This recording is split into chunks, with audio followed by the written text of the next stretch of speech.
We welcome you back to California Speedway, where our live NASCAR Busch Series coverage is coming your way next on ESPN2 HD, presented by Vizio.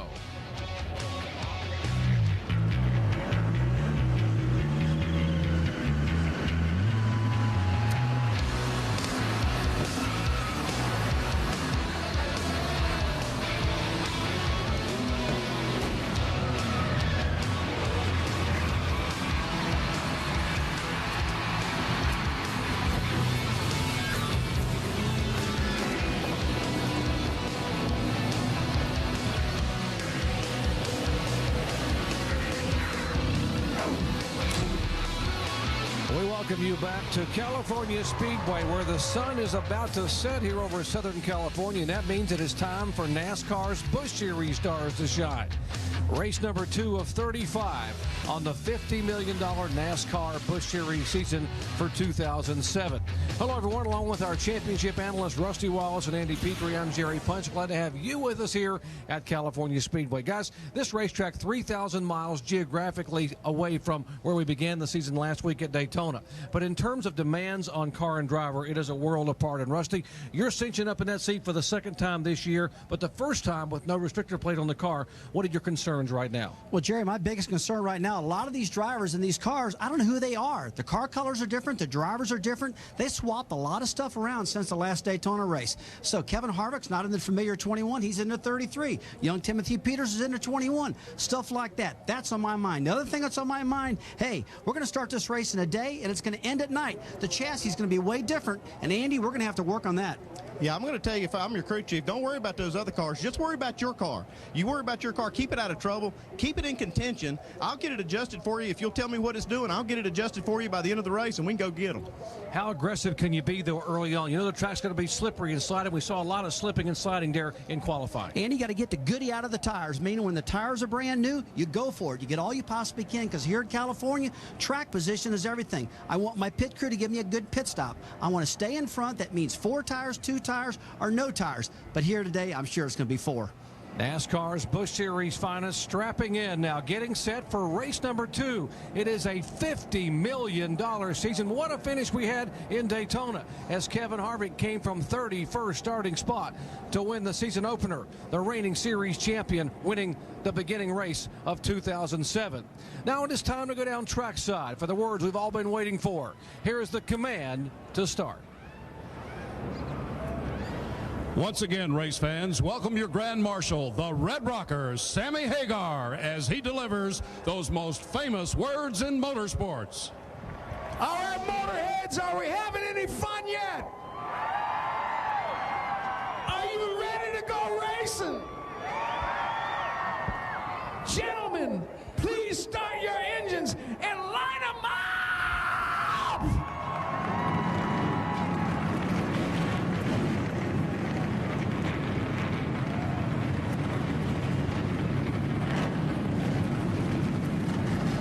With that, Sammy needs a little more energy on that command next time, but with that, we are roaring and ready to go as the crews are now getting ready to walk back to the wall, as is Sammy, after that rousing invitation to get them fired up.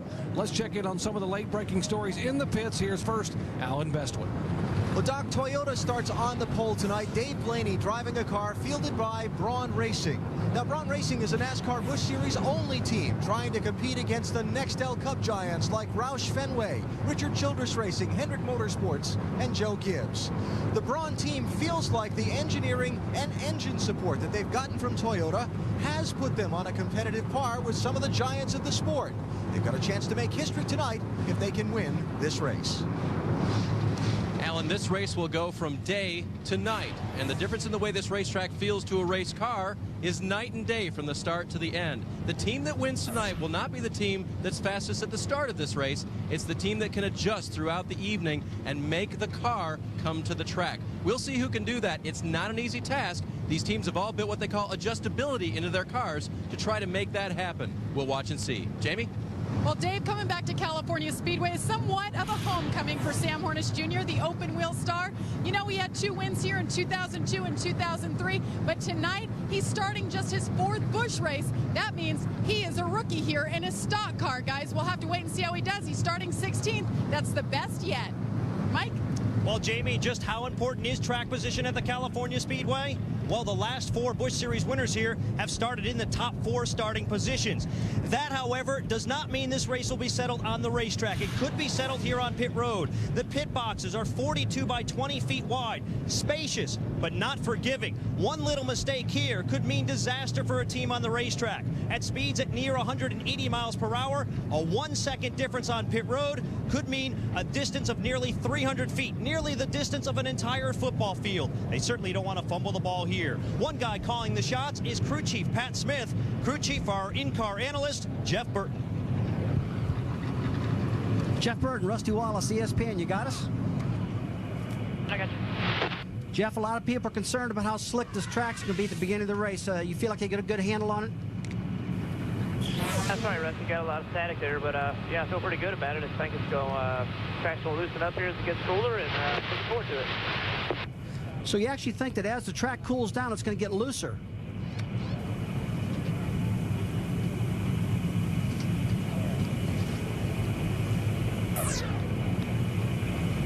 That's you, Rocky. You got me okay? 10-4, boss. Loud and clear. Okay, 10-4. So that did you get a lot of static there too? All right, Jeff Burton will be riding in 3rd starting spot. He will be one of the cars to watch early on with his Holiday Inn Chevrolet out of the Richard Childress stable. Well, ESPN's presentation of the NASCAR Busch Series at California Speedway is being brought to you by New Chase Freedom. Finally, a credit card that lets you choose cash back or reward points. By Holiday Inn Racing, always stay under green. And by Nextel Only from Sprint, helping NASCAR Cup fans get more done. Back with the green in a moment.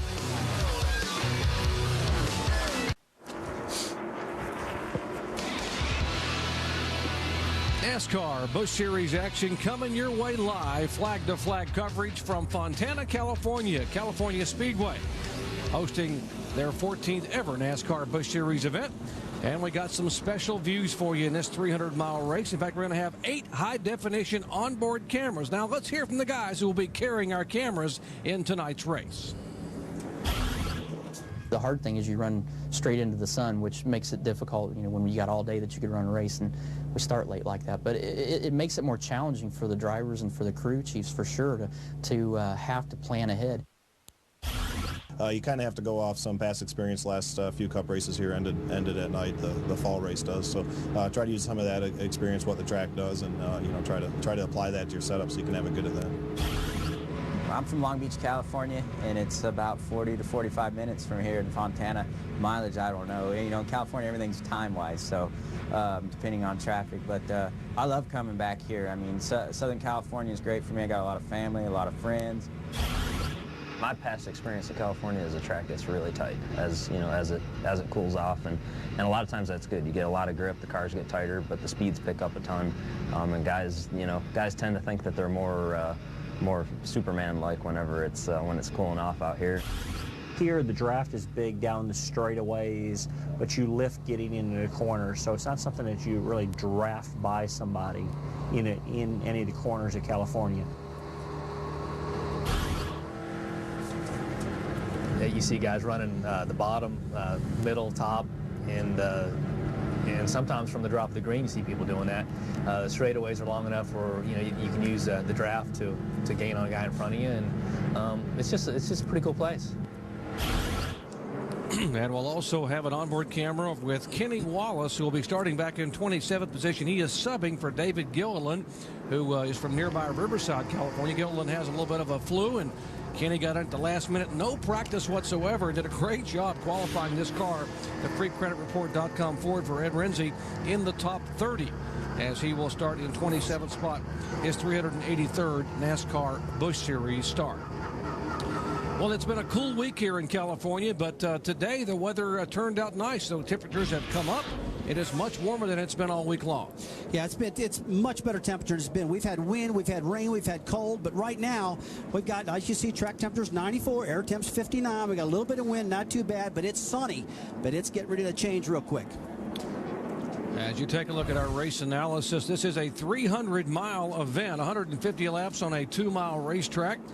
And here again, I told you, it is the 14th time the NASCAR Busch Series cars have come here. There have been 9 different winners, and there are 4 former winners in this field. A pit window, Andy Petrie, looking at 48 to 52 laps. But historically, there have been some people who have gambled and won this race on fuel mileage. Well, it's a big, wide racetrack. These guys can race all over it, and there's not typically a lot of cautions. So what you have at the end of some of these races is a fuel mileage run. A lot of times it comes down to fuel mileage at a track like this in Michigan. These cars will be sliding all over the place, Andy. You can lose the front end. When the front end start pushing, that's going to burn more fuel. And if the car's a little bit free, a little looser, it's going to burn less fuel. So a lot of things are going to happen tonight when it comes to fuel mileage. So folks, don't go anywhere. Take a look at this one. Now look, out here in California, it's about 448 right now. The sun's coming down, coming into turn 3. These drivers are going to play havoc getting into turn 3. Sun's already going to be a problem, Jerry. All right, let's listen in to the outside front row starter, Matt Kenseth, talking to his team. Okay, just play it by ear, you know, if we run a full fuel load, but maybe we won't use them scuffs up, but if, you know, we could kind of really use them up. Just use your head, whatever you think we'll get to, you know. All right, Matt is a 3-time winner here. There are 2 drivers who have won this race 3 times. He and, of course, his Roush Fenway teammate Greg Biffle have each won this race. Biffle won this race a year ago, dominated by leading over 50 laps.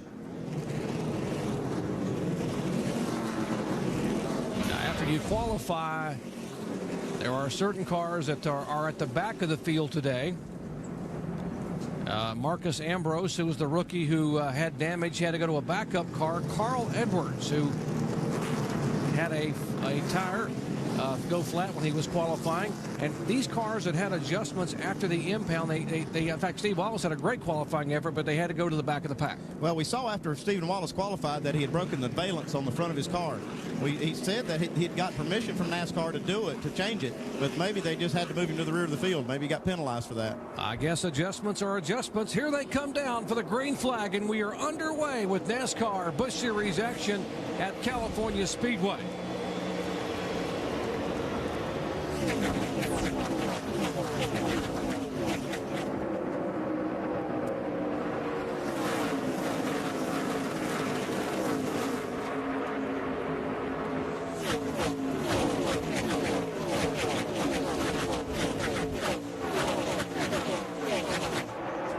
Boy, 3 wide. They try to make it 4 wide down that long back straightaway. 2,500 feet. Kyle Busch in the 5. Casey Mears, his teammate, in the middle. That's Denny Hamlin in the 20 car up high. Jerry, this is the first time you've seen these guys run this wide right now. They've been practicing, but not under these conditions. And right now the sun's coming down. The track conditions are changing. These guys got fresh tires, and they're getting wild out there right now. So much for feeling your car out. Those guys went to racing right away. 3 wide, 4 wide. And just moments ago, Dave Blaney, by the way, the pole sitter, led the first lap. So both of the first 2 events this year have been led in lap number 1 by Toyota.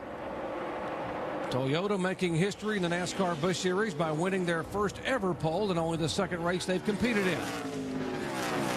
Right now, track positions, everything. These cars love downforce. They love having clean air to the front of the nose to make them handle real good. See Jeff Burton right there getting ready to overhaul the 10 car of Dave Blaney. He's not letting him get out of his sights right now. He beat him through the corner, but Dave Blaney's car just took off, rocketed on that front straightaway, just pulled away from him. Jeff Burton, as you see, has been awfully good historically at this racetrack. He's finished 2nd twice. Had 2 wins last year driving for Richard Childress Racing.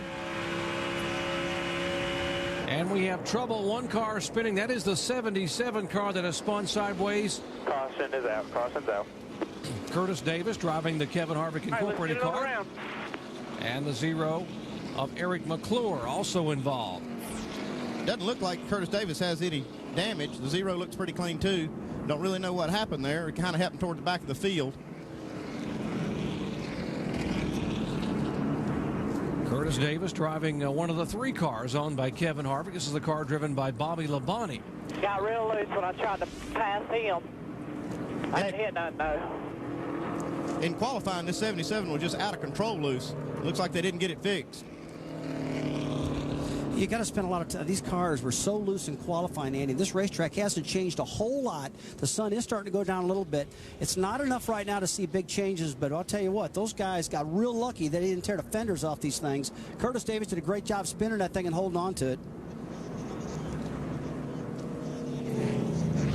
All right, let's see if we can see what happened. Riding along with Mike Wallace. Now look way ahead of Mike Wallace on the racetrack. See if we can see. There's the car spinning. All right, record in front of you, record in front of you. Good job. Didn't hit him.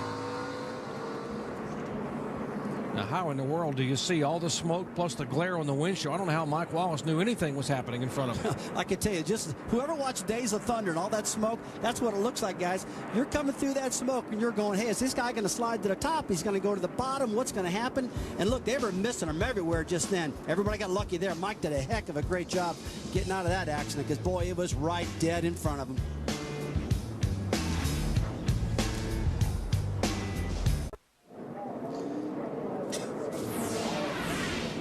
We welcome you back to our NASCAR Busch Series Stater Brothers 300 here at California Speedway in Fontana, California. We are under yellow for the first time today on lap 3. And Andy, here's what we should watch for today. Yeah, this is a tale of two tracks. This track is totally different during the day than it is at night. It's going to go through a transition period, and it's going to be changing. These guys got to keep up with it. Track position, you got to make quality pit stops to stay up there, keep your driver up in front of all this stuff, and keep your track position so you can run fast. And managing your fuel mileage. You got to get the most out of your fuel tank, and especially at the end of the race, you got to kind of gear your strategy toward the end of the race. All right, here again, that is Tony Stewart driving the 18 car. They will be, he will drive, it's one of the Joe Gibbs cars. He'll drive this car twice and the 20 car twice. Those are 4 of his 12 NASCAR Busch Series starts he will make in 2007.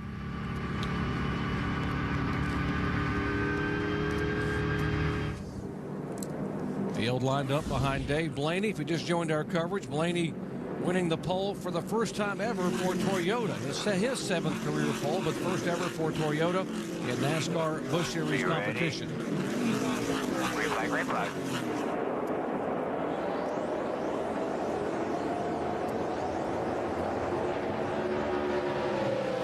Rusty, a moment ago, it looked like the 29 car of Jeff Burton was going to try to go after Blaney early on, and then, of course, the yellow came out. He looks like he's going to be very aggressive in the early laps. Well, Jerry, as this race gets going on, there are a lot of guys who are running right on the bottom of turn 1 and 2, but the momentum's going to start building. They're going to go to the top side of the racetrack, expect a lot of pass on the exit of turn 2. Here in California, that's where most of the action happens. Side-by-side action almost. That is the 33 of Harvick trying to move to the inside or down below the 24 car of Casey Mears, a couple of California boys. Yeah, these guys are just feeling their cars out, trying to see who's strong, see what their car can do. They're working the bottom of the racetrack right now. And like Rusty said, they'll probably start moving up a little bit, move up a lane, see how their car works up there. But right now, they're just trying to see what they've got. You know, a lot of teams talk about this second race of the season as being where the real season starts because they don't use the restrictor plates here, and the type of racing is totally unlike it is at Daytona. Well, for Casey Mears running there in that 24 car, literally his NASCAR Busch Series season does start here. This team crashed 2 cars at Daytona. Crew Chief Chad Walter told me it was the most disgusted he's ever been. He said, there's only going to be 51 weeks in this year because I forgot all about that one. I'll never remember it again. I kind of doubt that he'll forget about it. But they really want to have a good run tonight and get their season off on the right foot. Alan Casey Mears driving a brand new car that they tested at Las Vegas, and given the fact they didn't have a whole lot left of those 2 cars in Daytona, but he has come back to within the shadows of his Bakersfield, California home, wanting to do well in front of the hometown fans. It looks like he's running right in the shadow of his teammate, Kyle Busch. These 2 cars are prepared out of the same shops in Charlotte at Hendrick Motorsports, and these guys work really close together. Looks like they got the cars kind of dialed in about the same.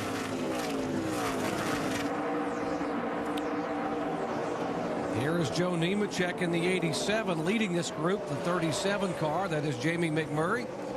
And Sam Hornish, you heard us talk about Sam early in the show here about the fact that he has been very successful here at this racetrack in IndyCar competition and getting more and more comfortable. Had a pretty good qualifying effort. He really did. He got a little loose right there, though. You know, he just learned about what the side draft does. When you get that car too close to the car on the outside, you just flat lose your downforce. These are things that Sam has got to learn. Now, I'll guarantee you one thing. He goes back in that corner the second time, he'll go, hey, man, I'm not doing that there no more. I'm going to make this pass in the middle of the corner instead of trying to make it on the exit or trying to make it on the entry. And if you do that, you got to give yourself a little room away from the guy. Let's take a look at this replay. Okay, take a look at this. Now, see how close he gets to the 47 of John Wood just for a minute. Rear end popped along.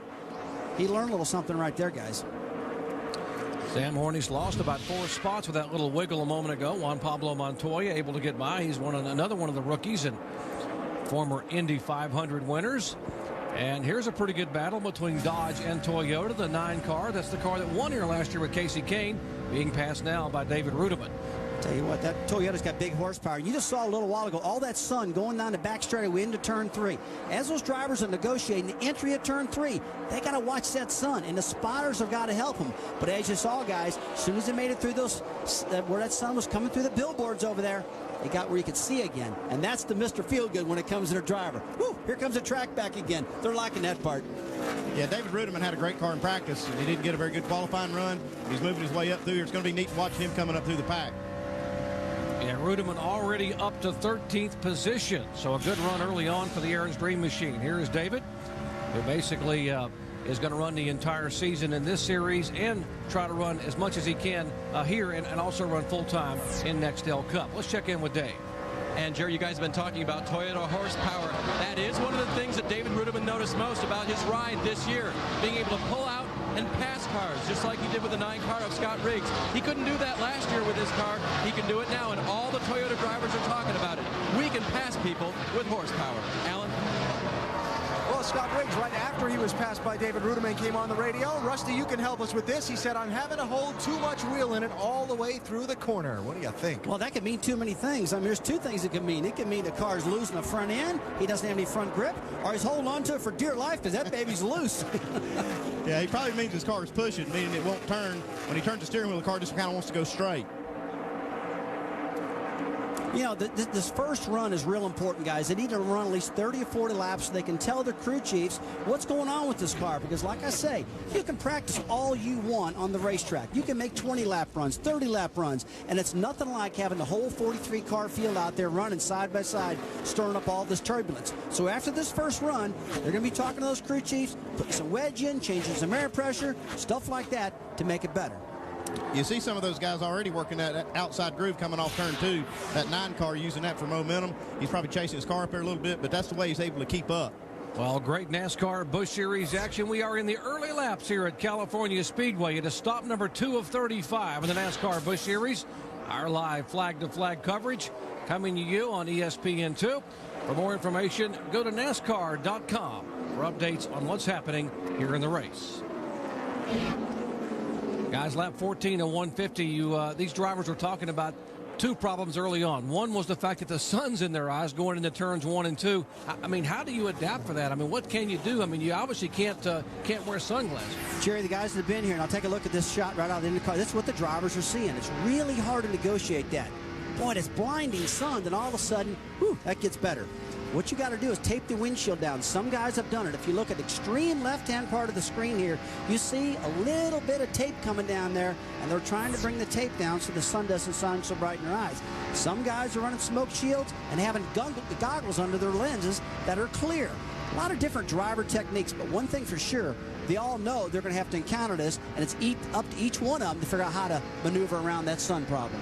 Yeah, it looks like early in the race, these guys are going into that blind situation. Need to give these guys just a little bit more room, maybe another foot or 2, just to make sure they don't run into somebody. I mean, right there, I don't know how they can see each other, not run into each other going in the corner. Yeah, we'll throw 200 miles an hour in it, too. They're going fast. And look at all the debris on the window, all this oil and tire rubber and stuff.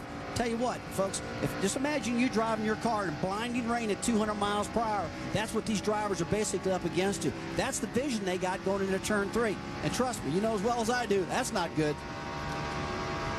Great onboard camera shots from our high-definition onboards as Jeff Burton decides, you know what, Toyota's let enough. I think it's time for his Chevy to move toward the front. Here comes the Holiday Inn Chevrolet on the inside, and Burton will slide on the bottom groove and take that spot away. Yeah, it looks like Dave Blaney didn't give him much trouble there. He just let him take that lead, and he's going to kind of feel his car out, and he's going to check out Burton and see where he's running. Well, let's stay with the 29 car for just a little bit right now. I want to see his line because I believe he's starting to work the top of the racetrack in certain parts. Let's take a look here. He enters really high. He's way up in the top.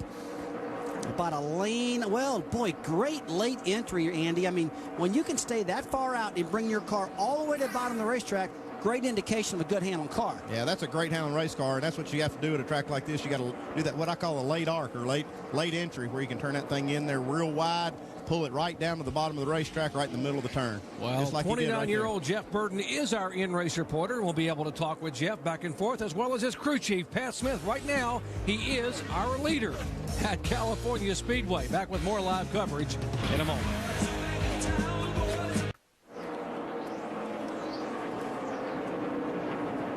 And beautiful aerial coverage of California Speedway here in the early days, brought to you by our friends from Goodyear, helping NASCAR drivers get to the finish line for the past 25 years. Well, Jeff Burton is in a hurry to get to the finish line. He has taken the lead and begun to pull away by about 2 seconds over Dave Blaney. But there have been some cars that are coming up from the pack and are hustling their way toward the front.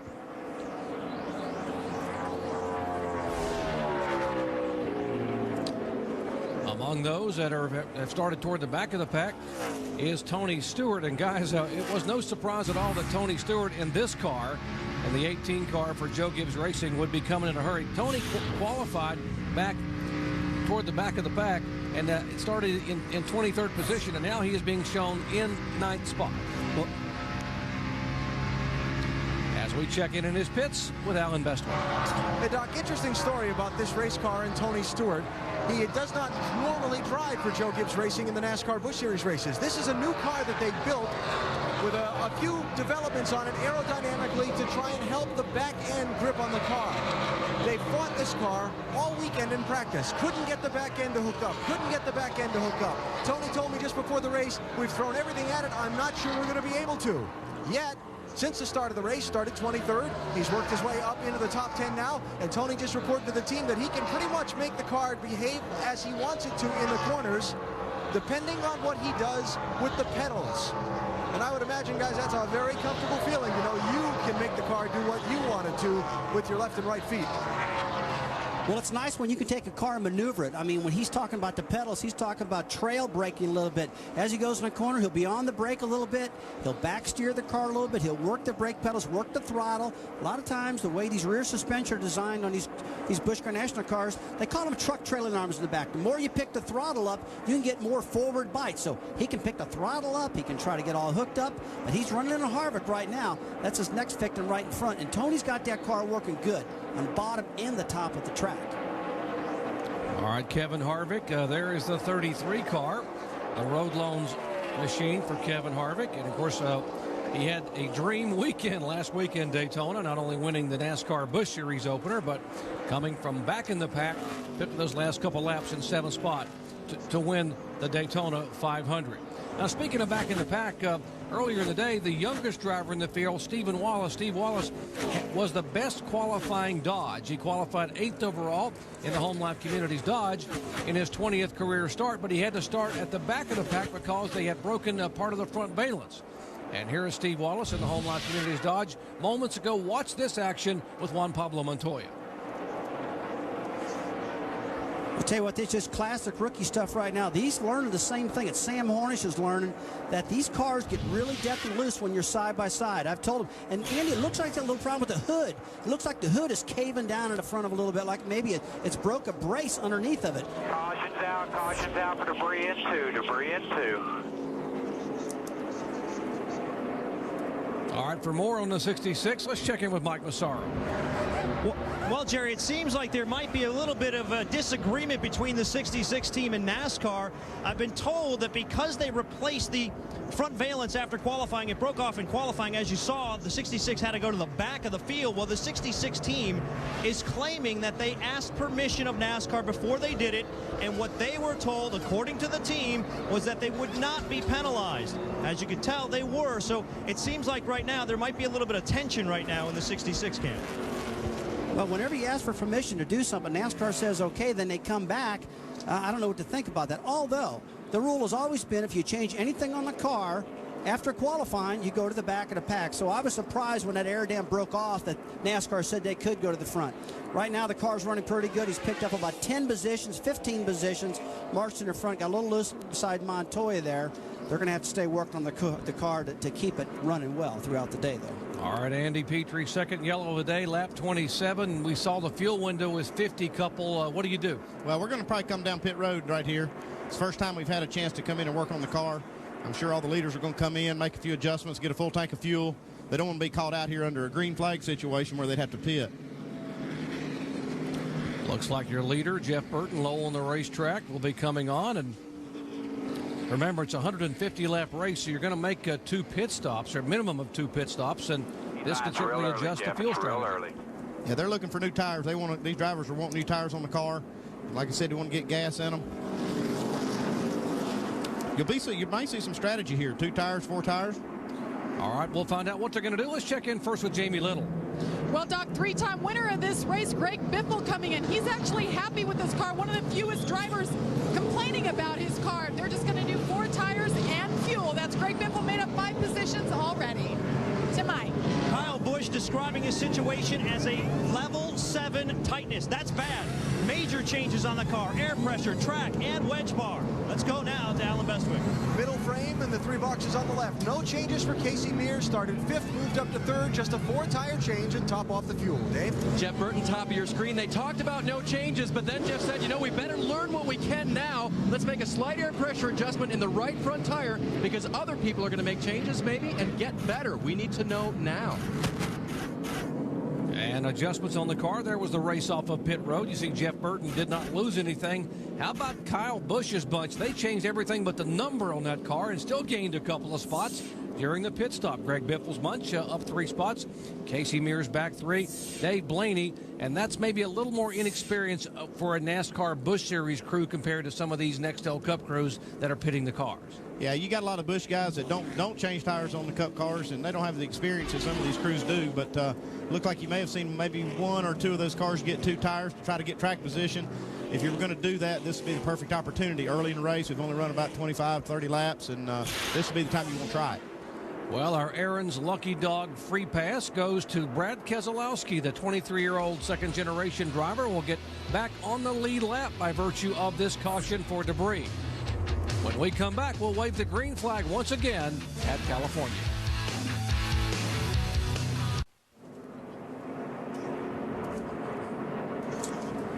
Welcome back to California Speedway. We'll remind you there's more racing later tonight with the NHRA Powerade Series at the Checker Shucks Cragen National. Join Paul Page and analyst Mike Dunn for the CarQuest Auto Parts Winter Nationals right here on ESPN2. Qualifying at midnight Eastern. Finals coverage tomorrow at 7 o'clock Eastern. For more information, log on to ESPN.com. Great NHRA action coming your way. Let's listen in to the Steve Wallace crew.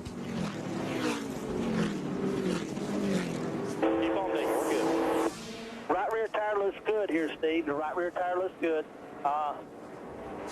Left front looks good, and right front looks good. Tire wear looks pretty good right here. Get a reading on everything else here and go from there. All right, that's Spotter and Bryant Frazier there on the left of your screen talking to Steve, making him feel comfortable as you can. It's important when a young driver gets comfortable at a racetrack which is very, very difficult to get a hold of.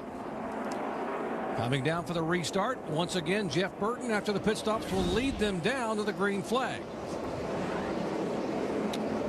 And by the way, Steve Wallace stayed out during that caution early on to lead a lap and then pitted late. Here's a challenge, Kyle Busch.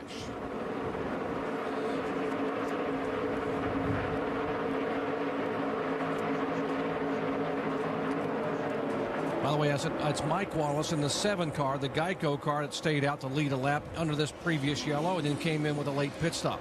Great side-by-side action, Kyle Busch, and they made all those adjustments on the car, and whatever they've done for that level 7 tightness has worked. Looked like they maybe moved down to a level 3 or 4, but it sure did work good. His car looked great going in the corner right there underneath the 29 of Jeff Burton. You know, when he was qualifying, we talked about how low the front of his car was and how high the back of it was. That's the goal they're trying to do, guys, is get as much wedge, much angle in that body to get all the downforce they possibly can. And some are good and some are bad. But look at Kevin Harvick. Man, shoots right underneath Kyle Krisloff, right in front of Dave Blaney. He's got a hot rod himself, guys. Man, I'm telling you what, that guy drives with a lot of confidence. You take him 3 wide, 4 wide, doesn't matter. Tell you what, if I won the Daytona 500 and I won the Busch race last time, I'd have a lot of confidence too. But you know, Kevin is just so good. His car, this Road Loans car he's got some new sponsors on there. This is his own team. He's driving with a lot of pride. He really wants to do a good job for his crew back at home. His shop's beautiful. He's put his heart and soul in his own race shop, so he's really loving driving his car. Confidence, pride, and just a little bit of frustration right now. They had a little trouble on the right rear tire during that pit stop, and Kevin lost a couple of spots. Now remember last year at Charlotte when he clinched the championship, they had major trouble on the pit crew. He talked about firing everybody. Well, he didn't fire everybody. There's a few guys left from that team, and they added some more this year. So working through pit crew issues, and just a slight one on that stop for Harvick. But he is setting sail here, and after, as you said, Rusty, when you have the kind of weekend he had at Daytona, anything is possible. They got to go out and buy a couple lottery tickets. Oh, man, I tell you, this guy, he's just, you know, I'd like to be in his shoes. I think everybody would like to be in Kevin Harvick's shoes right now because he's just had such a great week and such a great last year. But, you know, you talk about pit crews, not having a good pit stop, not having a good pit crew. You know, Andy, it's hard, I would think, to get these guys because they always want to get on the Cup guys. They want to be Cup pit crew members. For the Busch guys to get the good guys, it's a little tougher, and because of that, sometimes they get slower pit stops. All right, riding along here with Matt Kenseth, the 3-time winner. You look at ahead in front of him, that is Tony Stewart. And these two cars, Stewart and Kenseth, being shown in 5th and 6th, and they have moved right in on Casey Mears' car 24. Yeah, this racetrack's going through what I call that transition phase, and these guys are trying to adjust their cars. I wouldn't be surprised to see the winner of this race coming from back in the pack right now because they just don't have their car just like they want it for the end. We look at Carl Edwards diving under the 14 of Kyle Crisoloff. And I'll tell you, that's a tight crowd right there. Boy, the tough spot is right there next to where Steven just went through. That's a spot where the track falls apart and the banking falls over. I know what I meant to say, folks.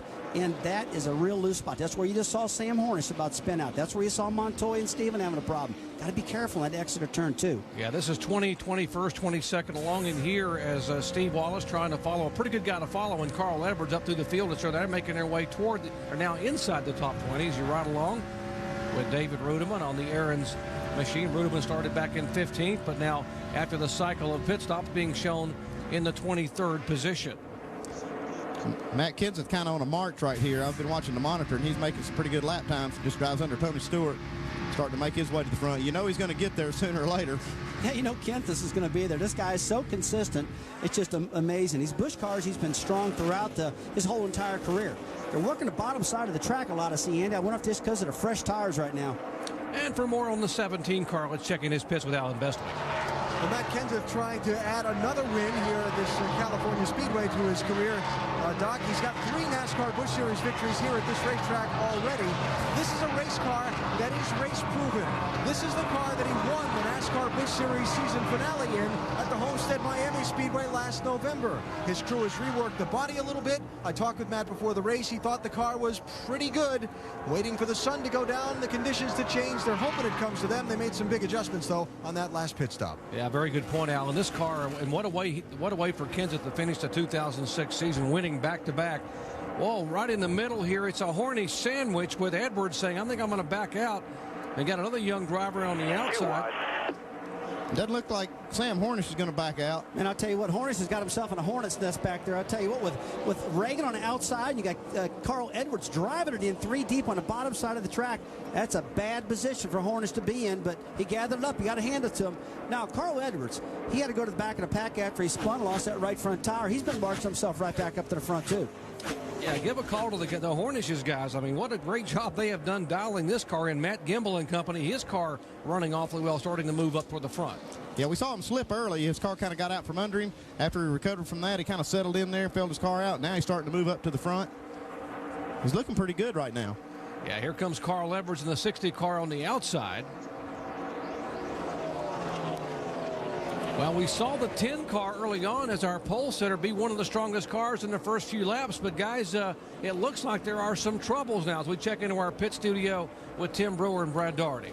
Yeah, it seems as if Dave had a tough pit stop. He lost 3 spots there and got shuffled back, currently running in the 7th position. But let's give a shout out to Dave Blaney, the 44-year-old Hartford, Ohio driver, who a lot of people may not know was the 1995 World of Outlaws Sprint Car champion. And this is a big deal for him. He starts on the pole. He's a good hard-nosed racer, real racer's racer. But right now he's struggling getting back to the front. I'll tell you what, I was monitoring lap times a while ago when Burton took the lead. I mean, Blaney kind of laid over, beat him 7/10. After that, 3 laps later, he was still beating him 3 to 4/10. I tell you what, if that caution hadn't come out, Burton, he'd already checked out of here by now. Well, we know he's got a fast car. He sat on the pole, and so you know they're just trying to get it adjusted and all that and trying to get it where they can get it faster just from a handling point of view. Dave, more on Dave Blaney? Hey, Andy, how good is a really good race car when it's back in traffic? Well, you're right, Dave. Sometimes not as good, and that's what's happened to Dave Blaney. Out front, that car was great. Back in traffic, they restarted 5th, and Dave said it just got tight back here. He lost 3 positions right away. He's gained 1 of them back. Currently runs in 7th, but in traffic, the car just will not turn like it will when it's out front. Well, one thing I'm noticing, guys, the front end of Blaney's car down the straightaway was kind of high. It's not near as low as a lot of his own competitors. So, Andy, if that front air dam was off the ground, that's going to cause his car to push the front end. And look how high that thing is compared to the rest of the competitors. He's way up there in that right front corner. In my mind, he's just got the wrong setup in that car. But as you mentioned at the beginning of the show, this track is going to change drastically, and the guys who are the leaders right now may not be the leaders when the sun goes down in the final 50 laps. This racetrack will change tremendously after dark. But right now, the guy they're chasing is the guy who led the most laps at Daytona 1 week ago, Kyle Busch, at the front here in California.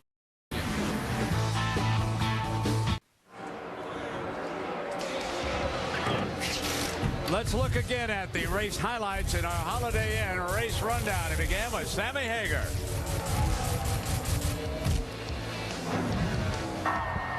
Gentlemen, please start your engines and line them up! He lit the fire, and Curtis Davis soon was spinning out on the 3rd lap. Now watch from an onboard, the smoke and the sun that they had to battle. Jeff Burton caught the pace car. Dave Blaney took over the lead as he roared past Blaney. Number 29 then held on, but it was Kyle Busch, lap 32, the 5 car, rolling to the top. And now he is 3 seconds ahead of Burton. We've said all along that Kyle Busch, he has got a very fast race car. And I think this is a big race for him. Coming out of Daytona last week, he had a great opportunity to win the Daytona 500. He missed the freight train that Kevin Harvick and Matt Kenseth created, though. So he comes into this weekend. He's very good at this racetrack. I think he could be the guy to beat. Tell you what, you still come back to that clean air. The guy that moves out front, he's got the downforce on the front of that car, and it makes it very dominant on the lap tracker. Jerry Tony Stewart is on the move. He has climbed to the 5th spot. Yeah, guys, Tony Stewart, who started way back in 23rd position, marched his way to the top 10 in the first 20 laps, and after those pit stops is gradually making his way toward the front.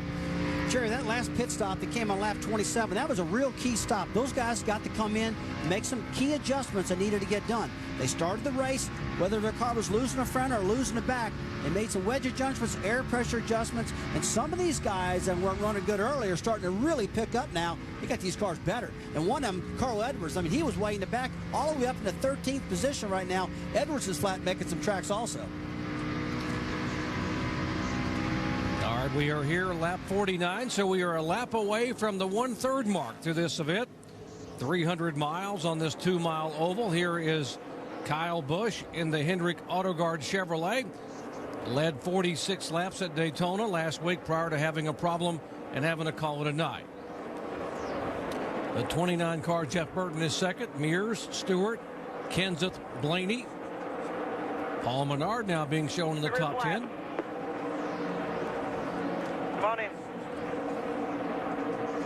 And there is the 60 car.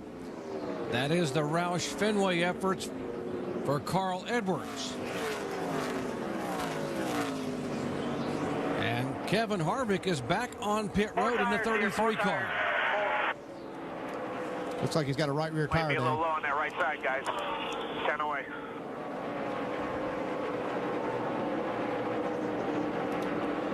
Yeah, right rear tire. Dave? And Jerry, his car had gone to the tight side, would not turn, and that's what can happen sometimes when you start losing air in the right rear tire. As the crew told him, the spotter told him, you've got a right rear flat. Kevin radioed, I guess that's why my car was so tight. 4 tires to be changed under green. He loses all kinds of track position. All right, Kevin Harvick going back on the racetrack. He had just pitted about 15 laps ago. There is a car getting loose right in front of Carl Edwards, and then suddenly he just has to pull it down across the track and head for the pit road. Jerry, I started saying anybody can hold on to a car at 200 miles an hour going into turn 3 with a right rear flat's got to be pretty good. But I want to tell you, when you saw that car doing what I call the death wobble, now he's a couple laps down, man. He's got to drive his brains out to get back up there and try to get the lucky dog now. Yeah, that's when you're glad you got a veteran race car driver in there to save that thing. When that tire went down, he was able to catch it, feel it quick enough that he didn't wreck it. And I'll take a look at our Dish Network telemetry on board with Kevin Harvick after just getting the service from Dan Steelman and company on pit road. Wheel 3, he is hard in the throttle and backs out, just taps the brake. As we check in once again in the Kevin Harvick pits with Dave. And Jerry, as hard as Kevin Harvick can be on his guys, he radioed back to him and he said, nothing we can do about that, guys, trying to encourage them that they're still in this thing. If they can just get those laps back. Well, it's early in the race right now. I mean, it's not over yet. He can get those laps back through staying on the racetrack, manipulating the strategy, things like that. It needs to get that lucky dog, get back in the hunt. You know, Kevin's not a quitter, and then it's so early in the race right now that I feel confident that if he keeps going, he can get it back. Right now, with his fresh tires, he's just flying around this racetrack. He's one of the quickest cars in the track.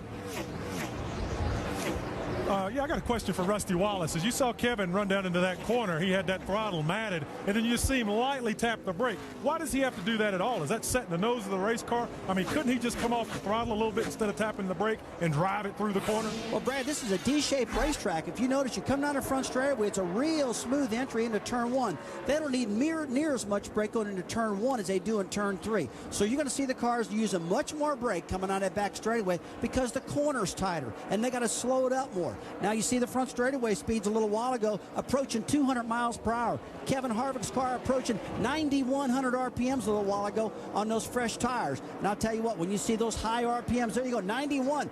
Good job, Andy. Almost 199 miles an hour. This cat is up on the wheel. He's mad. He's a couple laps down. He's going for it. Yeah, these guys might just use this to rally the team and be able to try to overcome this obstacle and win the race.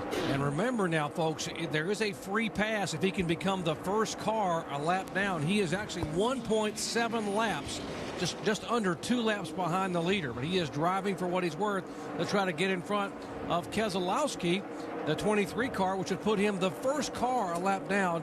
If indeed the yellow would come out, he would get the free pass. He's on a mission. You know he's going to catch Keselowski. He's one of the fastest cars on the racetrack. Look at this, 3 wide. Splits these two.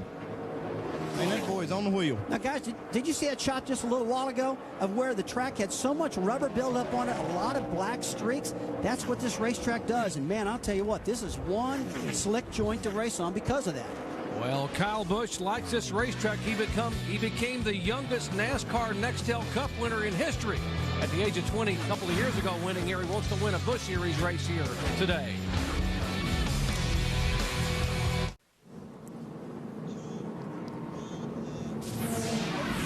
Back at California Speedway, NASCAR Busch Series action here at Fontana. We are under yellow for the 3rd time in the afternoon, and the crew members are perched on the wall. That's the reason for the yellow flag.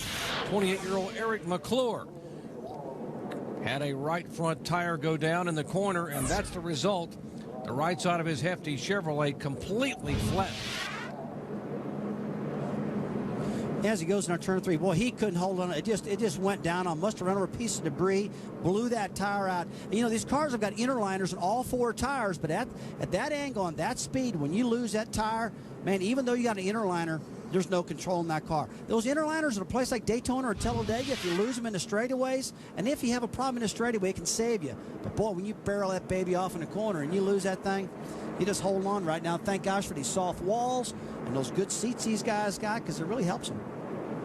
Yeah, we have the car of tomorrow coming out in March at Bristol, but some of the innovations they've already been able to use in the NASCAR Busch Series cars by putting some of that energy-absorbing foam. Of course, you mentioned the soft walls, the Hans devices. A lot of things have been added to make these cars much more safe inside.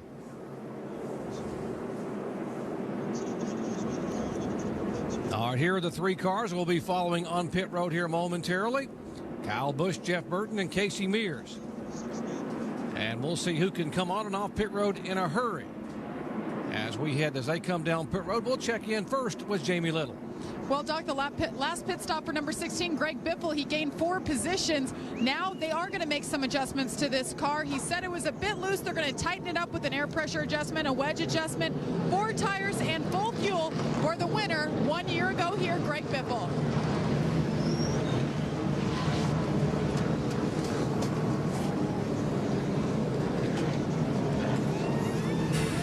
It appears that the changes they made to Kyle Busch's car last time around have helped. On a scale of 1 to 10, he says it's now just a 2 level of snug. It was 7 before, so the car's gotten better. One product of that might be the clean air. Alan? Little extra hesitation on the right front of the Casey Mears car. They wanted to check and see if they needed to knock a brake duct away from the inside of the tire. Dave? Middle of your screen, Jeff Burton now leaving pit road. 4 fresh tires. They took air out of the right front last time. Jeff said that half-pound you took out felt like 4.5 pounds. Way loose. As Burton tries to win the race off of pit road, they put the track bar adjustment to try to get that car tightened back up. All right, great frantic pit work by these guys all up and down pit road. And here is the race off of pit road at the stripe. Yeah, Jeff Burton's got a great crew right there. You saw them all amped up, really working hard. Talked about taking a half a pound out of right front tire, made the car go extremely loose. I'm real surprised that a half a pound did that much. I don't expect that to happen. And I told you he was hustling to get back at the lead car 1 lap down, and it paid off. The 77 car of Curtis Davis gets the Aaron Lucky Dog free pass. He is back on the lead lap in the Dollar General Chevrolet. Third caution of the afternoon. Green flag when we come back to California Speedway in a moment. Traffic ahead. Incredible. You found a golf course near the conference. Awesome Chinese. Now you find me a way around traffic. I love you.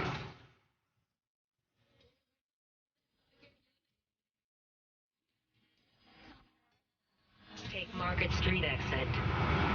You're right. We'll just keep it professional, you know? Go everywhere, find everything. Fall hard for the new Wear 2 GPS at Avis. This aerial coverage is brought to you by Goodyear, helping NASCAR drivers get to the finish line for the past 25 years. Speaking of tires, Mr. Brewer. Hey, I'll tell you what, Rusty, he made that comment a while ago. Kyle Busch came in, changed a half a pound of air pressure. Hey, what else you changed? 4 tires. Hey, man, they got good characteristics just like people. Some's good, some's bad. The other thing you changed? 4 tires, brother. Let's go back to Jerry and the gang as we get ready for the restart. All right, guys. The tires do vary. They look the same, but they are. I mean, from set to set, you can get them that some you like and some you don't. They are. They're always different. You think they're all made the same. They're all made in one factory, but, they're all different. You come down pit road, get you another set of tires, you go back out, and you got a different car. Paul Menard has done a great job. Let's give him a shout out. He came in 5th place, comes out in 3rd. He's the highest finishing non-Cup driver last year in the point series and got a win at the Milwaukee Mile. Paul Menard looks like he's got a fast, hot rod, Rusty Wallace. Well, I'll tell you what, Paul Menard's looking great out there right now, guys. The next guy I'm going to keep an eye on is Kevin Harvick, though. He is on the inside. He's the first guy going for the lucky dog. I think Kevin can do it now because he's going to be driving real hard. And going back to those tires, look, these Goodyear tires are great tires. Each individual one of them has its own spring rate. If they put a spring rate on the right front of Jeff Burton's car that was a little soft, a little less rate, that could have made that car get loose like it was also. These drivers and crews are talking about this before the race starts. They inventory all their tires, and they inventory them by spring rates. I can't wait to see what Kevin Harvick can do with Jeff Burton here on this restart. He's going to be on a mission to get this lap back. Remember, they are teammates in Nextel Cup competition, although they are not driving team cars here tonight. The 29 car is owned by Richard Childress, and the car that Harvick is in, he owns himself. The pace car pulls away, and Jeff Burton will lead him down once again on the Holiday Inn Chevrolet. Burton has led 3 times for a total of 17 laps. Let's listen into their spotters.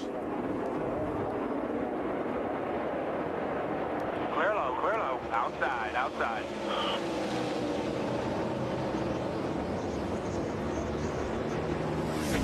All right, the cars come roaring past. Let's go full throttle and hear these Busch Series cars at full speed.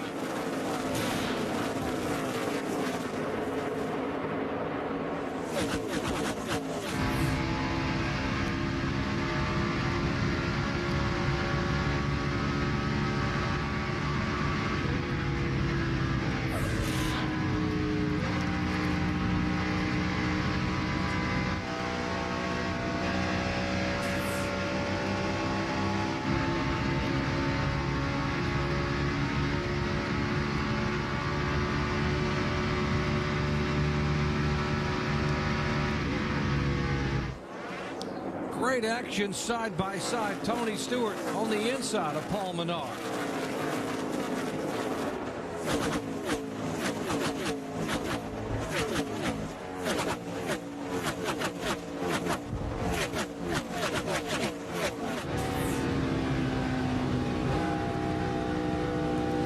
Coming inside, 17 coming inside. Still there, still there.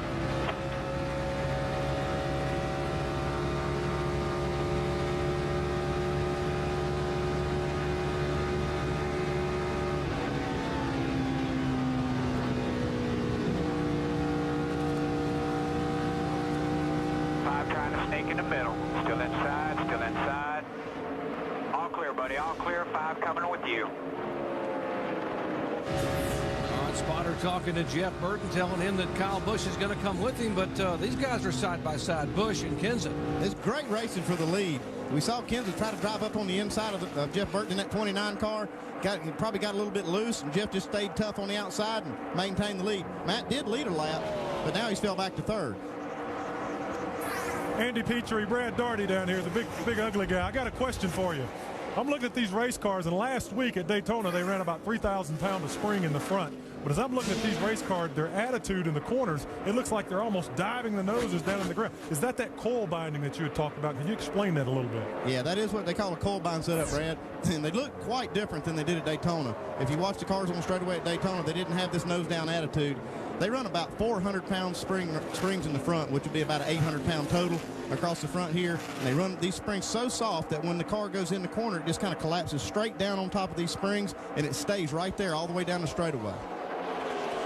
As you watch the 10 car, Blaney began to make his way back toward the front. He was in the 8th spot, now being shown in 6th spot, having gone past Paul Menard and Casey Mears as he and you see now Mears and Menard are side by side. Back up front, here comes Kenseth on the inside. Well, Jerry, these cars are a little squirrely right now. The air pressure on the 29 cars not up yet. You saw it sparking a little while ago, bottoming out. Jeff needs more laps on his tires to get them all built up to speed. We saw earlier that later in the run, he really gets going, but he's suffering early in the run right now because the air pressures are low. Now, he's just fighting off the 5 car. He's fighting off the 17 car. Man, he feels like he's in a hornet's nest right now. He's holding on for dear life. But you know what? If you're going to have a fast race car, you got to go through this transition in order to get this thing up front and keep it up front because he cares about the last lap. He doesn't care about what this thing's doing 5 laps into a run. All right, let's show you again what happened to the driver who was our leader, Jeff Burton, a moment ago, going in the corner. 5 car gets on his tail. You see that? He gets him a little loose. He walks the tail a little bit. He's got to get out of the throttle. Lets a 17 and Matt Kenseth just shoot right past him. That's what you don't want to have happen. But that's what happened with the aerodynamic effect on these cars. How about a great shot from above, Andy, from the blimp? Well, you knew Matt Kenseth was going to get to the front. Here we are before halfway. He's finally done it. He just kind of sat back there and watched those guys race each other. When they wiggled each other, he said, okay, I'll just take the lead.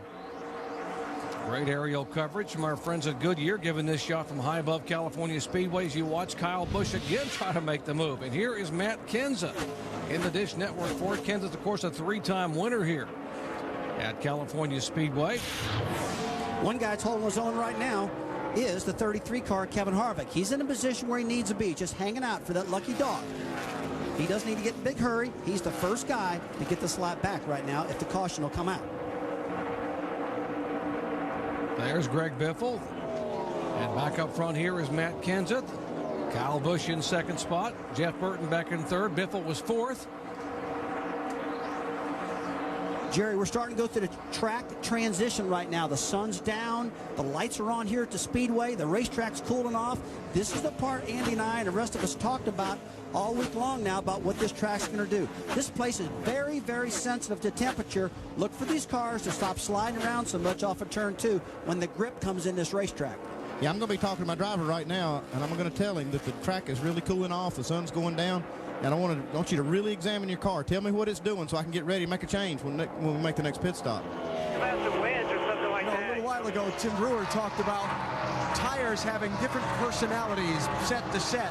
Matt Kenseth just illustrating that by taking the lead. He had struggled with the handling of this car a little bit on the previous set of tires. He came on the radio a minute ago and told his crew, this set of tires is great.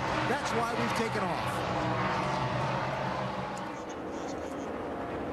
And back in 11th position, Sam Hornish Jr.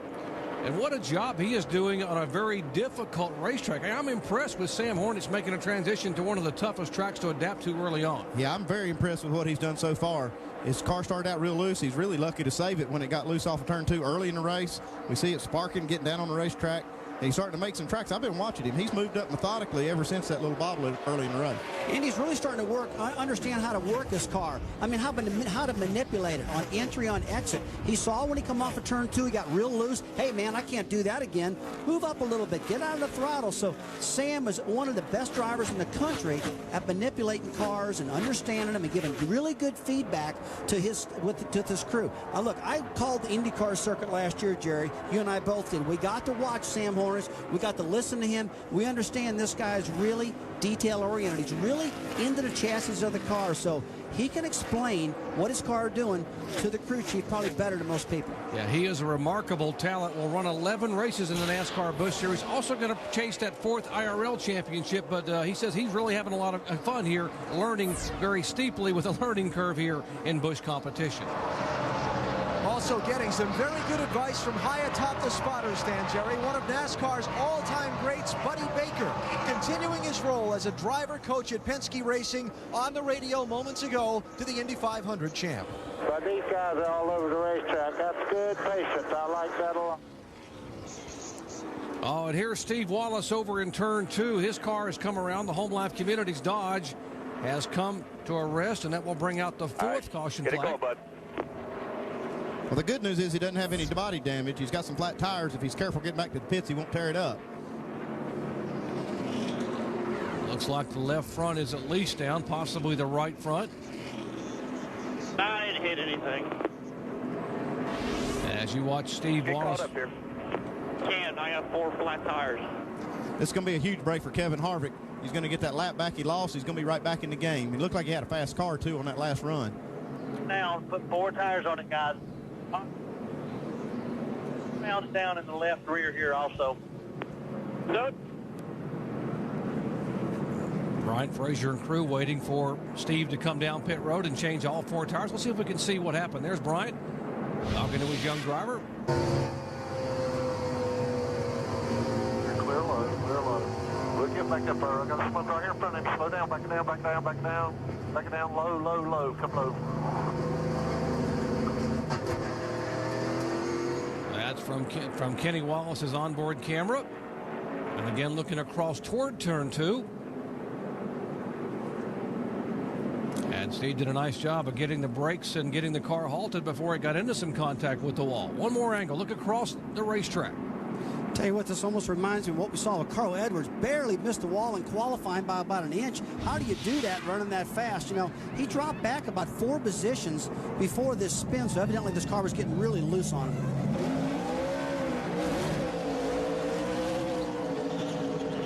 Here's the 33, Kevin Harvick. You heard Andy say he got the free pass. Now he is back on the lead lap, so watch out for Harvick. He is coming down pit road to make a quick pit stop. It will be a quick yellow, and we will line them up and go back to green flag racing action. Lap 75 in the books. We're halfway home. Back in just a moment.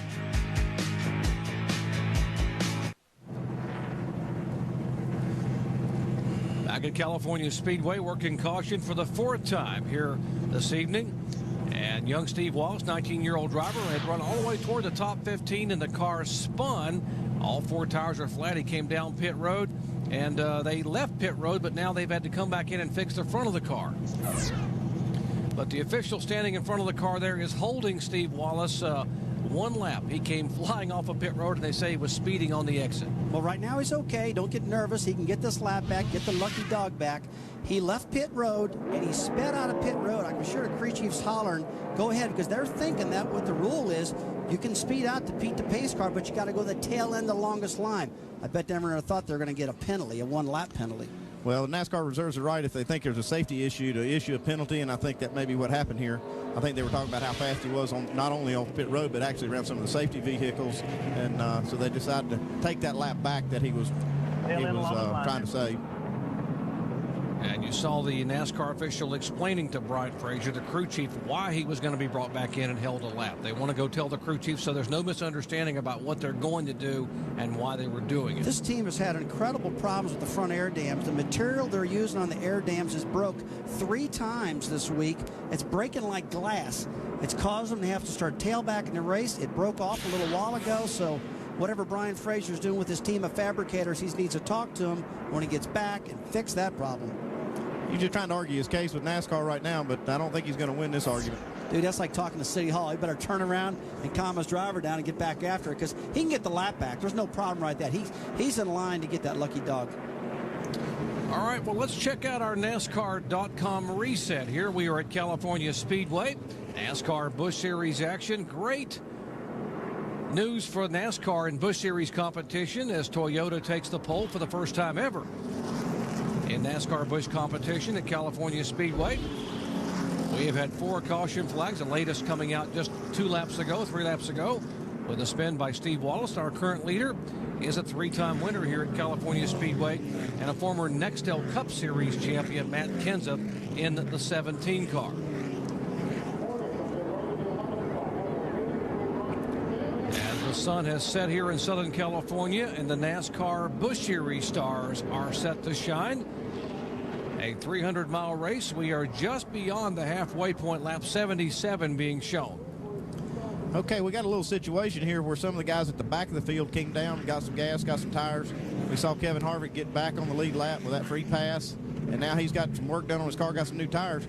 This could actually be an advantage for some of these guys because the leaders didn't pit that time because they hadn't run very many laps.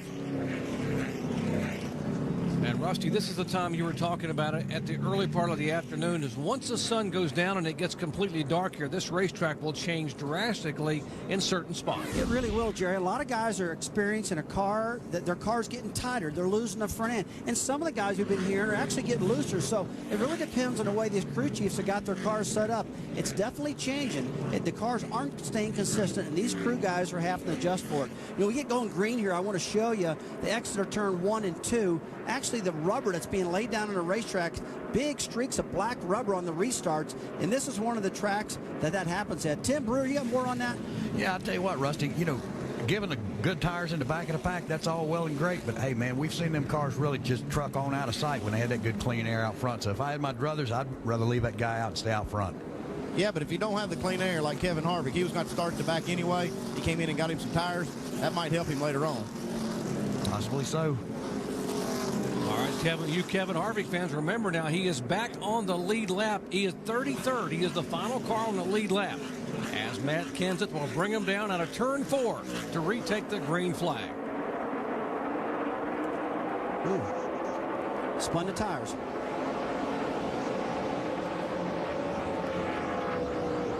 Gathered it back in, the 23 car. Spinning the tires on the restart. Brad Keselowski, but Kenseth leads him down, and they stack him 3 wide in turn 1. I'll tell you what, it's pretty easy to see when you spin the tires and on a restart. A lot of that comes from just not enough experience, knowing that you got to get the tires up to temperature, and he just about spun that car out. Guarantee he won't do it again. You see Kyle Busch stalking Matt Kenseth. He had a fast race car, and he was trying to pass Jeff Burton earlier, and they kind of got into each other, actually got loose together, and Matt kind of went by him. It looks like the 5 car is going to be really strong right here. You know, our Tim Brewer was talking about track position and getting that clean air. Matt Kenseth, he's in the best position right now. He's been a fast car throughout the day, and if he can just drive the wheels off that thing for about 3 laps and keep Kyle Busch behind him and keep that clean air, he's in good shape. You see Busch just stalking the heck out of him. Busch is working the high side, and if you can work the high side off of turn 2, you'll get that momentum down that back straightaway in order to pass that car. And one car on the move is the 60 car of Carl Edwards going on the inside of Tony Stewart. Carl Edwards trying to start toward the back of the pack here because of a cut tire during qualifying. Carl Edwards starting back in 40th position. For more, let's check in his pitch with Jamie Leonard.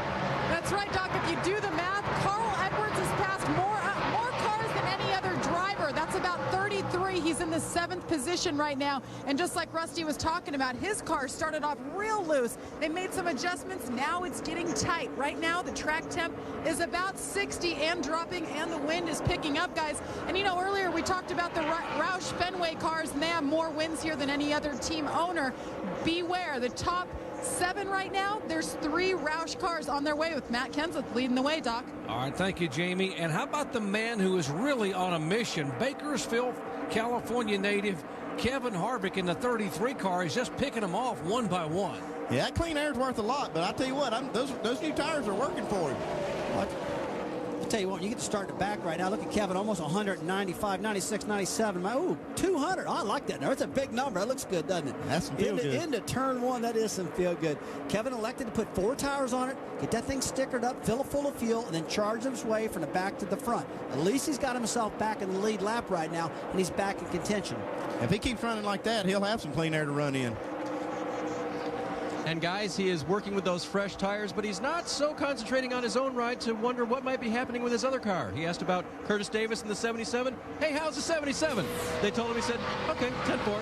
And then he went to trudging around these guys and moving his way toward the front, guys. All right, guys, Harvick has passed 7 cars in 3 laps and now trying to go inside of the 90 car to make it 8 cars.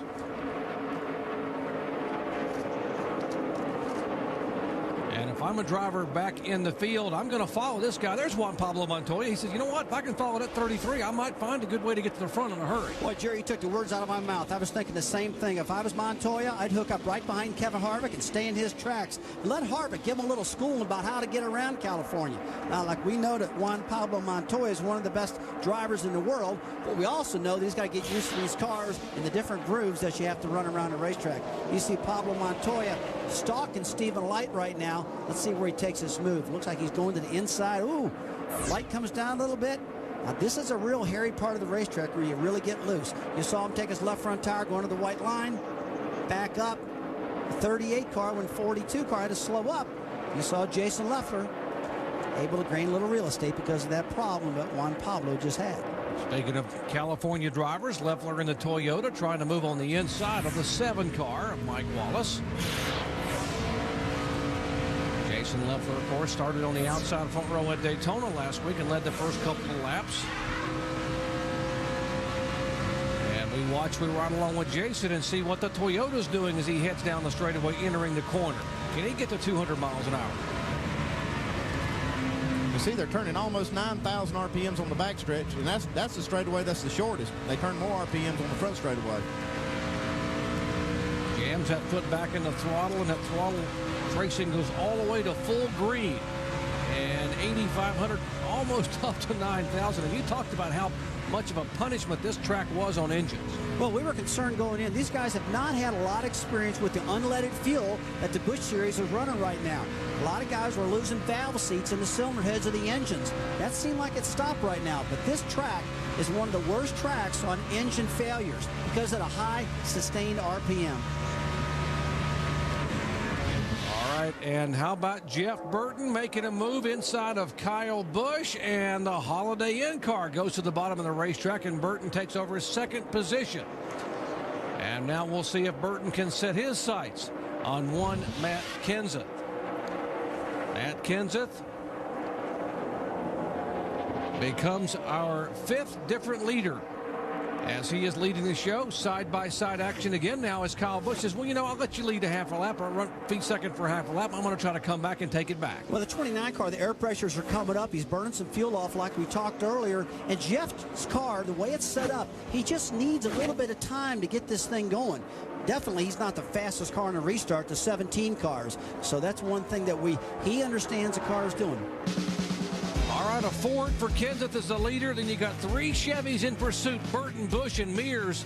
Biffle rounding out the top 5. 86 laps of 150 are complete. Back with more from California Speedway in a moment.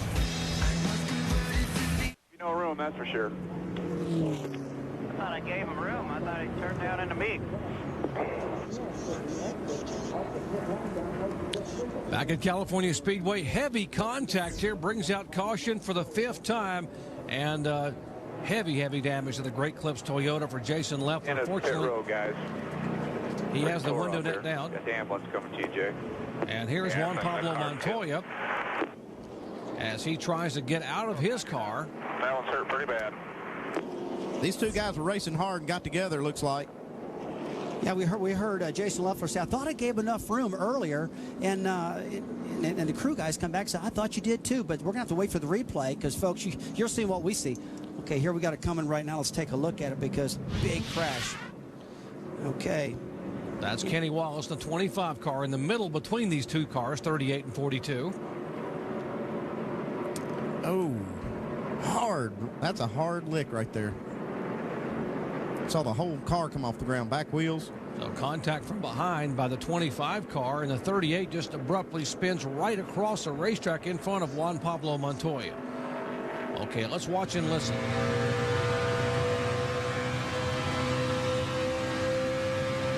Still outside. Still there. Still there.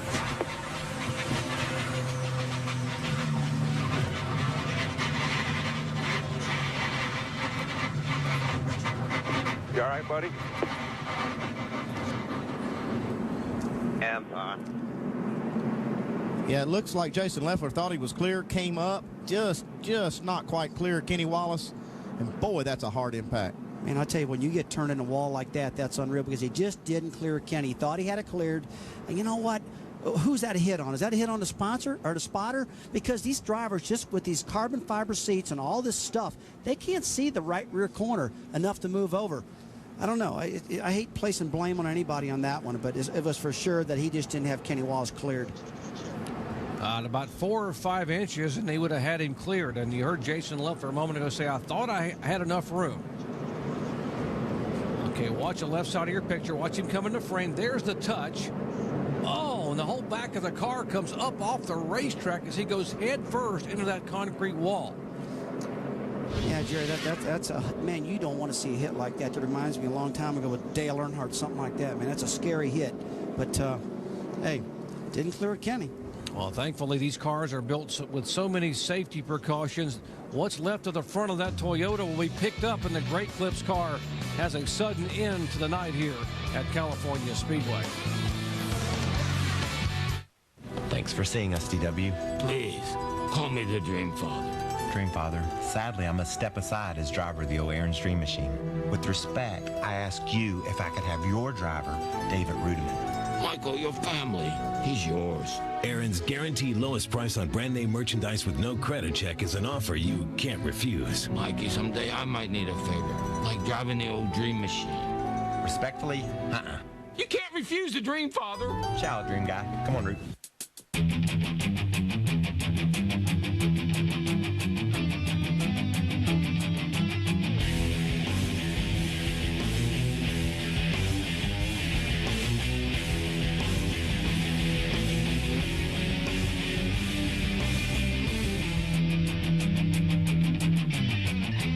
When you're about to do something this big, a little luck never hurts.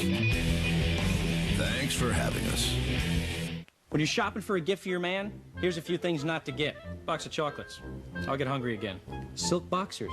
Not if I lost a bet with the mob. This thing. You want to know what a guy really wants? I'll give you some hints. High definition. Very thin. Starts with a V. Ends with an Izzy-O. That's right. A Vizio! Now get a 37-inch LCD HD TV for only $8.99. Find out more at Vizio.com. Vizio.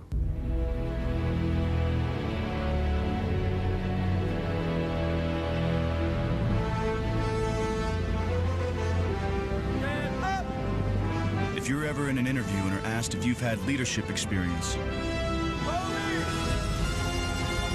try not to smile.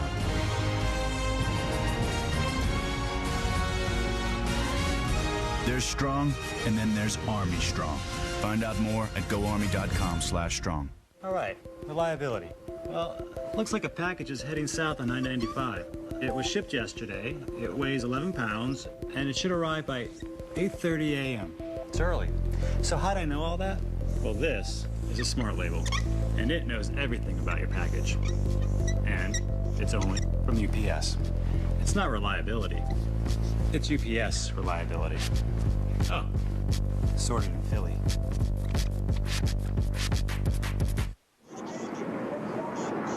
Back at California Speedway, 60 laps to go. Pit stops. Jamie Little. Greg Biffle is in. He ran over some debris. They're putting on 4 scuffed tires, guys, and he wants to free that car up a bit. He's going to take some wedge out and make an air pressure adjustment. Mike Mazzaro. Alan Gustafson debating what to do. Only 19 laps on the set of tires they're taking off now. They're going to replace it with 1-lap scuffs. Alan. Long debate by Matt Kenseth and his crew chief, Drew Blickensderfer. They're going to put on 4 older tires that have been previously run, Dave. Jeff Burton's 29 car was loose but drivable earlier. The last run, he had more trouble handling it. They made some air pressure and chassis adjustments for Jeff. Boy, how about Joe Nemechek coming on and off pit stop for the Nemco team, plus 15 spots. And there's Jeff Green, the former series champion in the 28 car, also having another great stop all the way. You got to believe they came in and just changed a couple of tires. Yeah, they didn't have a lot of laps on that set of tires. It was a perfect opportunity to come in and try to gain some track position, and hopefully they can maintain that track position. They can't make it all the way from here, so they're going to have to make another pit stop. That's some good strategy. All right, let's go back to this crash a moment ago, and this is unbelievable to watch the impact of Jason Leffler into this wall and the back of the car come up off the ground. Sure, Jerry, you think you want to be a race car driver? There's no way, man. Look at this. You know, I've done this my whole life, but when I see those things, I don't want to be inside them. Brad? Exactly why I played NBA basketball right there. I'll tell you, he turned that thing in. He's windshield deep. That's incredible, and it speaks to the safety of these race cars. Yeah, these cars are 10 times safer than they were about 5 years ago. All right, and the best news is both drivers walked away. Jason Leffler, A-OK, but this car is pretty well used up.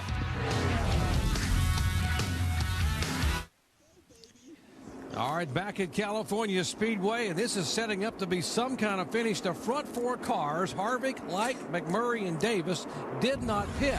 The 5th car in line, Joe Nemechek, was the first car off of pit road as the green flag is waved once again by Kevin Moss. Whoa, car spinning. That's Bobby Hamilton Jr. right side of your screen on the restart across the grass in the Ed Renzi car. The McDonald's drive through, and he will drive through the grass and head back toward turn 1. I think he might have gotten a little help from behind. Well, the last caution, Brent Sherman got the free pass. This time it looks like it'll be Stephen Wallace because it's 2 quick cautions. 6th caution flag of the day as it comes right back out on the restart there as Bobby Hamilton Jr. was on the bottom of the racetrack, and suddenly his car just abruptly turned the corner. So I think he might see if we can see if he got a little tap from behind.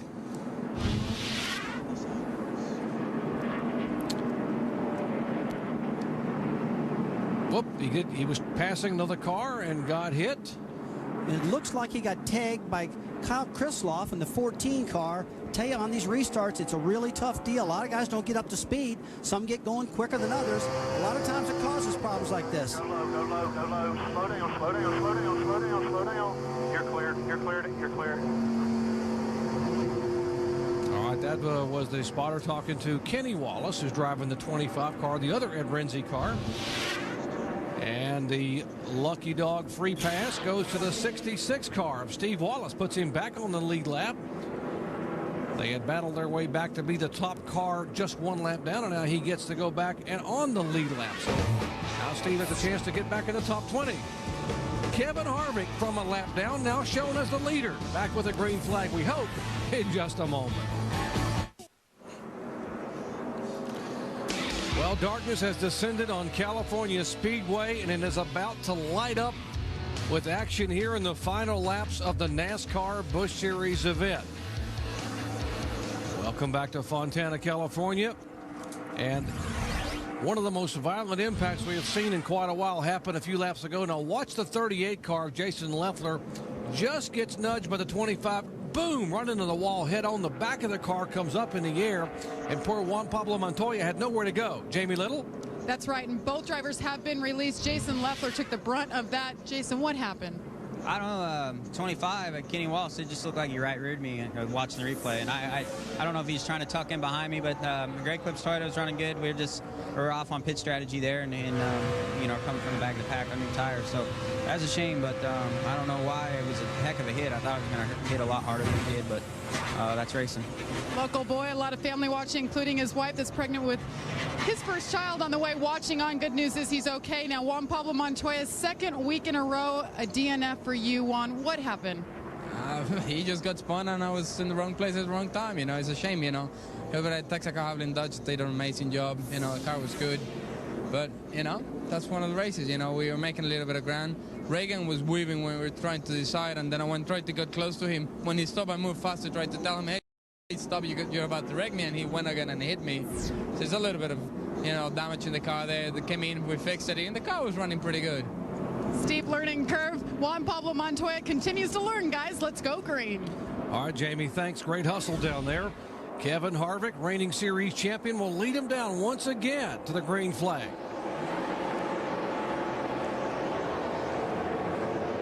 Now watch Joe Nemechek in the 87 car. He's the first car in that group up front that had pitted a moment ago, and he's going to be on a mission. But here comes the 29 of Jeff Burton on the outside. Kyle Busch and company hustling up.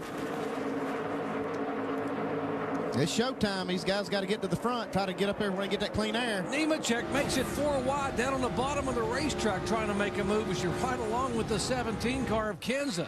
And Andy, a lot of you guys stayed on tires. They got one set of tires left. They're saving them till late in the race, so they're out there on restarts with these older tires and sliding all over the place. That's where clean air comes into play. And Kevin Harvick's got it right now with those older tires, even on the car. But that clean air, even though he's got older tires, man, that's everything. Jeff Burton has been able to weave his way through traffic to take the second spot away, but don't look now because that 5 car of Kyle Busch is running back to that high line again and trying to move in on Burton. He's just running where they aren't. There's a lot of cars trying to crowd on the bottom. He just goes to the top and tries to pass them all.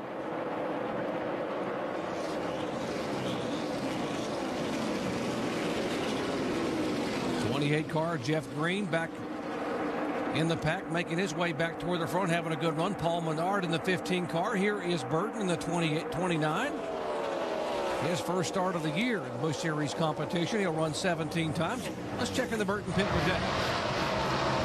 For leader Kevin Harvick, Jerry, here's the deal. They obviously will have to pit one more time because they are out of sequence with everyone else, but they hope everyone else has to pit too. About lap 132, that's when the 33 would have to hit road and add some fuel to make it to the end of this event.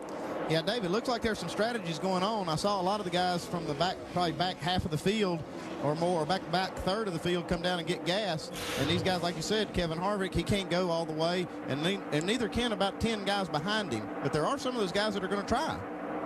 Well, you know, Andy, if you're up front like Kevin Harvick is, you really can't afford to come down pit road and throw that track position away. But the guys in the back of the pack, man, they don't have anything to lose. So, hey, come on down, top it off, and maybe they get a caution flag and get the fuel mileage, you know. But, you know, if you do get a caution flag, they're going to use that last set of tires. This group right here looks a little tight right now.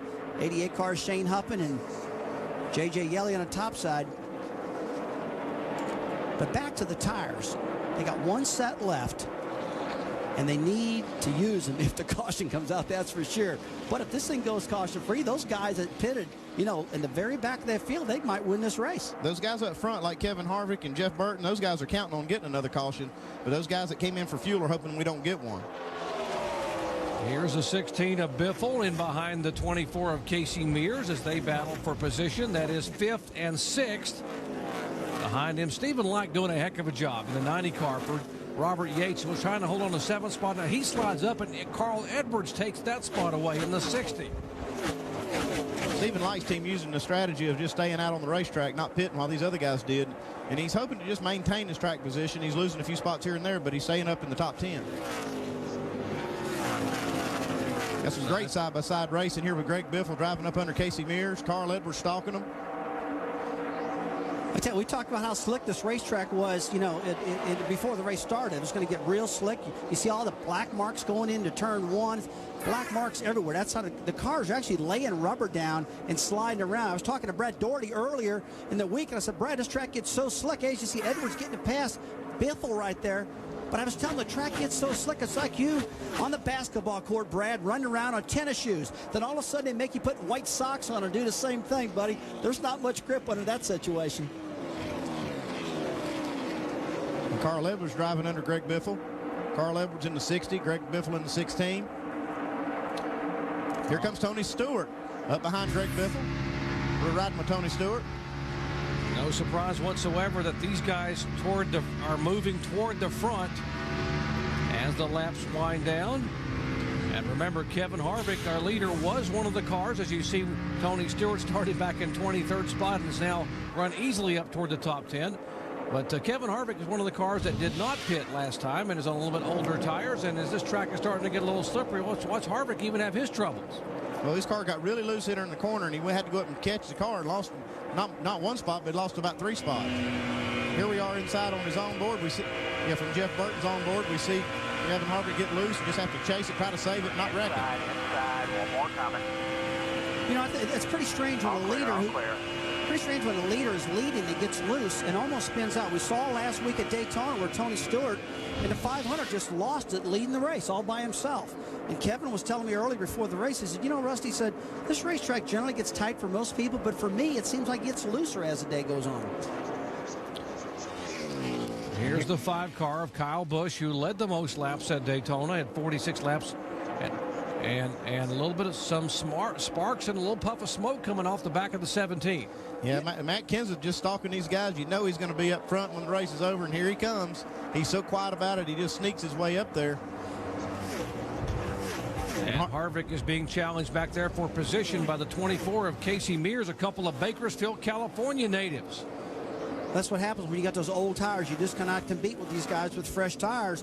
And Kevin's just holding on for dear life right now. But I believe he's got a set left in the pits. And if this caution will come out pretty soon, he can utilize those babies and get that car back up in the front where it probably needs to be. Yeah, NASCAR's Busch Series rules are you're allowed total of 6 sets for the weekend. As you see now, Biffle going by Harvick. And the 33 has really got his hands full, Dave Burns. He does, and after Jeff Burton made that pass on him, he said kind of sarcastically, little loose coming off that turn. Rusty, they do have that set of tires left, a set of sticker tires at the wall for when Kevin Harvick does pit. And Dave, that's great information. That is the ace that's up Kevin Harvick's sleeve right now. He's got one good set of good years left to put on the car. The question is, will he get a yellow flag to come in and use it? We'll find out when we come back. That's Rusty Wallace, amazing driver. He's also my third cousin once removed. That's his brother, Mike Wallace, driver of the Geico Chevrolet. I can see why Geico sponsors Mike. And when he does well, people will think about saving money on car insurance. Whereas if I were driving that car, all they could think about is, there goes Lauren Wallace, greatest thing that ever climbed into a race car.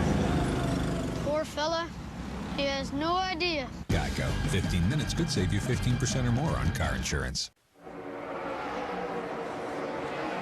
We welcome you back to the California Speedway. 39 laps to go. Jeff Burton still on the lead ahead of Kyle Busch and Matt Kenseth. They've had the speed all day long. We're set for a great ending to this. Now, Tim Brewer, you're down there with our Chevy car. Tell folks about this last hectic pit stop. Hey, what you're going to have, Brett, when the crew chief, he gets in this last set of tire mode here, he's going to ask the rear tire changer to go ahead and change that right rear tire. He's going to come around and hit a left rear tire. What the guy's going to do, he's going to go down here and go.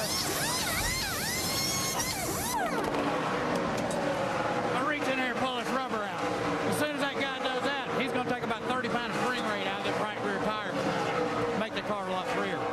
So hopefully we can win this race. And you know what? Tim Brewer's pretty doggone good. He did that for a lot of years with Gino Johnson.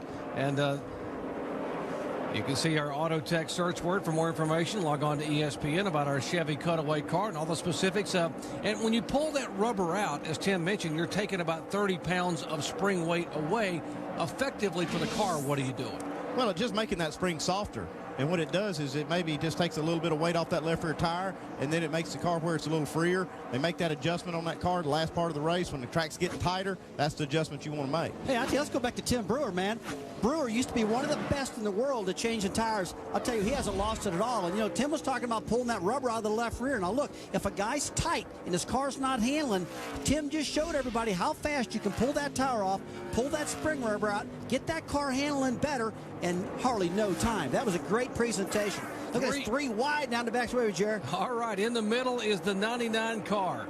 We got a Chevy, a Ford, and a Toyota all right there. The 88 car, Shane Huffman, and the Navy machine, as he will take charge of that threesome. In the middle, of course, is David Rudiman and the Aaron's Green Machine for Michael Waltrip. As you ride along with David Rudiman. Now look at the draft on the front straightaway. You saw Rudiman really catching up to Shane Huffman. That's what they were talking about earlier. It's hard to really pass a car in the draft in the corners, but you get a lot of speed down the front straightaway because you're approaching over 200 miles per hour. Now this back straightaway, not much happens here because it's such a tight corner exiting the corner. Can't get that momentum, Andy. Yeah, it looks like that Navy car's handling pretty good getting off the corner of Shane Huffman, and David Rudiman lost a little ground getting off of turn 2. Now let's watch him here again. Let's see if we can, if our cameras stay on here, let's see if Rudiman can run Shane back down. 174 miles an hour off the corner. You can see it climbing. And you know you're catching it when the car in front of you is getting bigger. 198. We've seen higher, Jerry. We've seen 200 today. As you look at the Shane Huffman car in front of him, remember that Shane Huffman's going approximately 200 miles per hour, but that's nothing compared to what he's going to be doing in a couple days when he jumps in the Blue Angels and rides with the Navy flight demonstration team at some 700 miles per hour. Here's a pretty good battle here between the 18 car of Tony Stewart as he's gone by the 60 car of Carl Edwards. And that was for the 6th spot. So Tony Stewart's starting to make some ground here. He knows it's time to start pay. They're going to pay off here in about 34 laps, and he wants to put his car up front. All right, back up front, Jeff Burton being shown as our leader. He has led 35 of the 116 laps that have been completed. He is the 6th different leader. We've had 10 lead changes, and Jeff Burton's Holiday Inn Chevrolet is showing the way.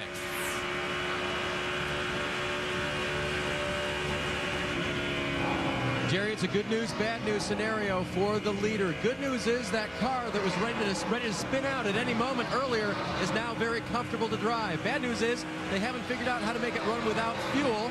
He will be short about 6 laps at the end of this race. Mike? Well, Kyle Busch just radioed in. He wanted to know how much Jeff Burton had him by. The answer was sometimes you're even, sometimes he has you by a 10th. Kyle, not too optimistic, says he might not have anything for Jeff Burton, but believes he can hold off Matt Kenseth. Alan? Remember that Matt Kenseth led this race as late as lap 91. They put a set of scuffed tires on the car in the last pit stop, tires that had been run a couple of laps, maybe for a practice qualifying run earlier in the day on Friday. He's not a big fan. He wants a caution. He wants to get another set of tires on this car. Jamie? Well, Craig Biffle, guys, he started 11th. He's been hovering in the top 5 positions for most of the race right now. 4th. Remember, Biffle has won here 3 times, and he said he can make it a 4th tonight. His crew chief, Eddie Pardue, said just a bit ago, I think we have enough, guys. I think we can win this tonight. Alan? Casey Mears is running in 5th position, really only just recovering from a pit stop back at lap 59 when they had to take extra time onto the right front and make sure a brake duct was not rubbing the inside of the tire. He fell from 3rd back to 10th then. You see he's only made his way back up to 5th position. And just behind Mears, Tony Stewart driving the Joe Gibbs 18. Tony on the radio just a couple of laps ago said he's got the whip out. Little horse racing reference. He said, that's all I've got right there. Jamie? Edwards, very impressive tonight. Started in that 40th position. He's up to 7th right now. He's keeping an eye, though, on that 16 and Greg Biffle, his teammate. Look at these closing laps for some teamwork to come into play. But first, Carl Edwards must move past Tony Stewart and Casey Mears to make that happen. Jamie, that track bar adjustment and 4 fresh tires they made for Dave Blaney on that last stop have really helped. He restarted the race, or he restarted that last time in 20th position. He's all the way up to the 8th position now, trying to get back to where he started this race, at the front. The 33 of Kevin Harvick will have to pit, but as one of the leaders, since everyone else has to pit as well. Around lap 132, his car still very loose. He said, I need to be tightened up a fair amount. That's quite a bit in driver's peak. Jamie? Jamie McMurray, the best he's been all night, up to the 10th position. He was down there in the 20th, 24th spot for most of the night. But right now, guys, he's on the move. He, too, wants to get up there to his Roush Racing teammates and get some teamwork in these closing laps. Doc? All right, great hustle, guys, in the pits, and the 15 car is slowing down. Look at the miles per hour for Paul Menard as he has really dropped off there just a moment ago, down in the 150 range. Yeah, we saw him get off the corner really good, handling really good, but right here he's losing on the straightaway. All right, 29 laps to go, and some nervous people wondering, are we going to get a yellow for this final pit stop? Brewer's ready. He can pull those tires off. Down, caution's out. Bunch of smoke out the back of. Back at California Speedway, caution number 7 coming out into a spin in turns 1 and 2 in the leaders. Everyone bailing out to come down pit road to put that final set of fresh tires on. Let's take a look at the pit stops. Lead 3 cars. Jeff Burton top of your screen. Kyle Busch in the middle and Matt Kenseth on the bottom as the crews now go to work. It's a key stop for Jeff Burton. If he get out first, I mean, that's what he really needed because his tires are taking so long to get him going. Let's take a look at Burton, see how the stop goes, because that's something he needs dramatically in order to win this race. Kyle Busch on and off in 16.3, Matt Kenseth at 15.4, and Burton the quickest of the 3 at under 15 seconds, 14.6. And there's the race off of pit road on the right of your screen. Jerry, that's just what he needed. At 29 needed that really bad because we've been talking all day long. He just can't seem to get that car going in the first 5 laps. Hey, give me the clean air though, Andy. In the closing laps, he probably put a little, maybe a pound or 2 in the tires to get that thing going. Yeah, but it's about time to pay off, and Matt Kenseth came out second, right behind Jeff Burton. Looks like it's still anybody's race. Now, Jeff Burton's been able to lead on those restarts, but the 5 car has been awfully good rushing to the front. Okay, now why did we go under yellow here for the 7th time? Here, let's watch the 15 car was slowing down on the racetrack and smoke coming out of the back of the Menard Chevy for Paul Menard. We saw him earlier really slow. We talked about him slowing down, but evidently he was losing a cylinder, either a push rod or a valve spring went disarray, something like that. So he's lost a cylinder, and finally the engine finally exploded, and that's what brought it out. And that was the 7 car of Mike Wallace in the Geico Chevy. Apparently got into some fluid or something. Watch him on the inside and tried to stay down out of the fluid, turned the car down, and just around it came. Jerry, it looks like he had a run on the 47 car of John Wood and got down low below the racetrack and just ran out of real estate. He got below the line and just ran out of room. And boy, I tell you, what do you do there? You get on a flat spot, Andy, you spin that baby out. Yeah, John Wood, he was reacting to the smoke in front of him, and he kind of turned left and didn't realize that the car was underneath him. All right. Caused him to spin out. Now, the important part on that pit stop is how they came off pit road. Jeff Burton back up front, Matt Kenseth. You see Riggs, 18 spots he gained in the 9 car. Great effort by the Evernham crew. Tell me when you're ready. Jeff Burton, Rusty Wallace, ESPN, you got us? Ben. All right, buddy, this is what you need, man. You got 4 stickers. It's closing laps of this race. Can you hold that 17 off? We'll try hard. He's obviously one of the greatest drivers out here. We'll do all we can. We had some, been too loose, been too tight, even a little bit of everything tonight. So hopefully we got it right when it counts. That run there was really good. We'll drive it down in turn 1, see what happens to the Holiday Inn Chevrolet. Jeff, have you noticed if the track's going tight or loose, or has the whole track just got overall grip? When the race started, we had great grip, and then we went through 2 segments where we were really, really loose. And then this last segment, we got our grip back, and also got our turn back, and got our rear grip back. So if I can get that again, we'll be in good shape. All right, Jeff, thanks a lot for talking to us. Go get him. All right, we showed you a moment ago that the 9 car of Scott Riggs gained 18 spots on pit road. They only put on right side tires, so Mike Shiplett, part of the Evernham team, opting to only put on right side tires. Remember, that's the car that won this race a year ago. Let's listen in on Matt Kenseth's communication.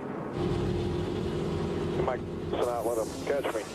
But just in case he does, just try to let me know early back there. Because once I get past Apex, I'm hanging on, you know. And if you tell me right before it gets the wall, it's too late for me to stay low unless I spin out. You know what I mean? Well, I'll tell you what, he's worried about the 9 car behind him right now because he's loose on exit. He's another guy that's got to get the tire pressures up in his car to get going. But the guy's got the guy in the best position right now is definitely Jeff Burton with that clean air, because you know what, with 25 laps to go, these drivers can dig down and make it happen. That's what Burton's getting ready to do. All right, we'll see if the Holiday Inn Chevy can hang on. Jeff Burton's got 25 laps to go. And you're going to be able to watch these cars come up to speed as the green flag waves once again.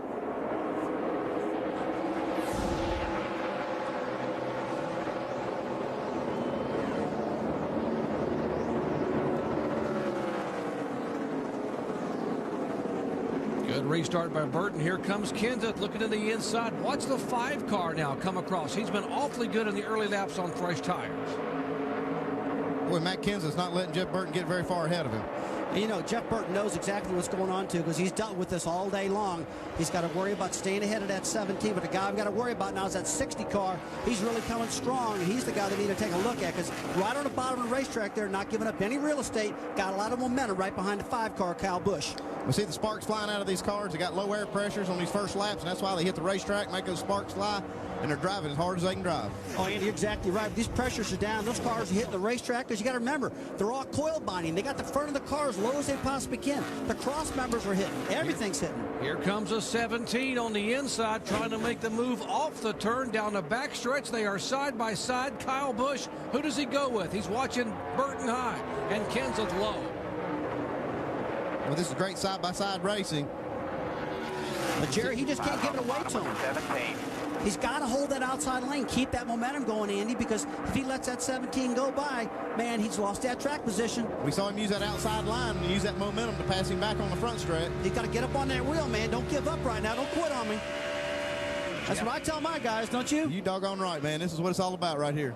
Jeff Burton climbing up on that steering wheel. Knows he needs a few laps of these tires to come in, but he will lose the lead right there to Matt Kenseth and hang on. Now, if you're Burton, what do? You just let the tire pressures come up and try them at a different angle. But look at this back here right now. Kevin Harvick, he's overhauling Dave Blaney on the inside. Hey, it's crunch time now, man. We've only got about 22 laps to go in this race. These guys got to get the let out and get going. Remember, leaders on the left side of your screen. Harvick is one of those drivers who wanted a fresh rubber. This car slips up and Blaney looks down. But here comes Tony Stewart on the 18 car on the inside of Harvick.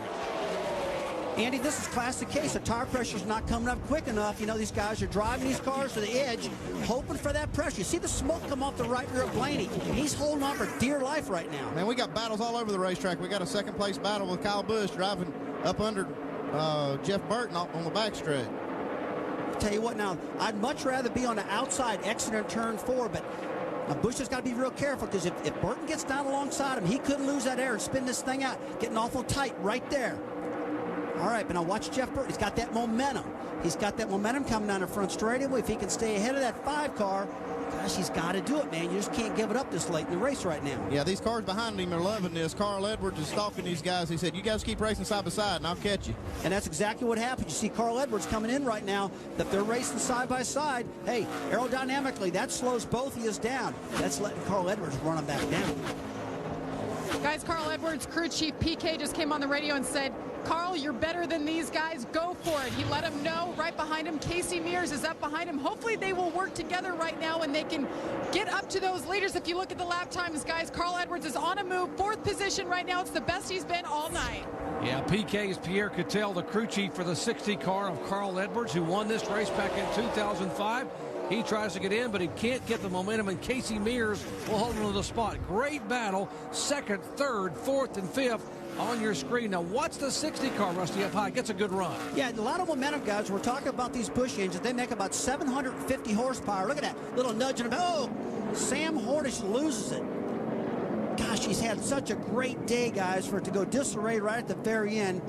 You know, I want to take a look at this replay and see what happens, because you okay, Sam? he might have.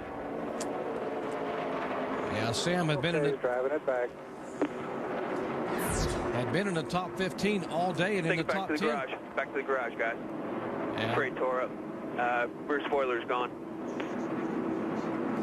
And as you heard the crew talking to him, the rear spoiler is gone, so they got to go back to the garage. What a tough break for Sam Hornish.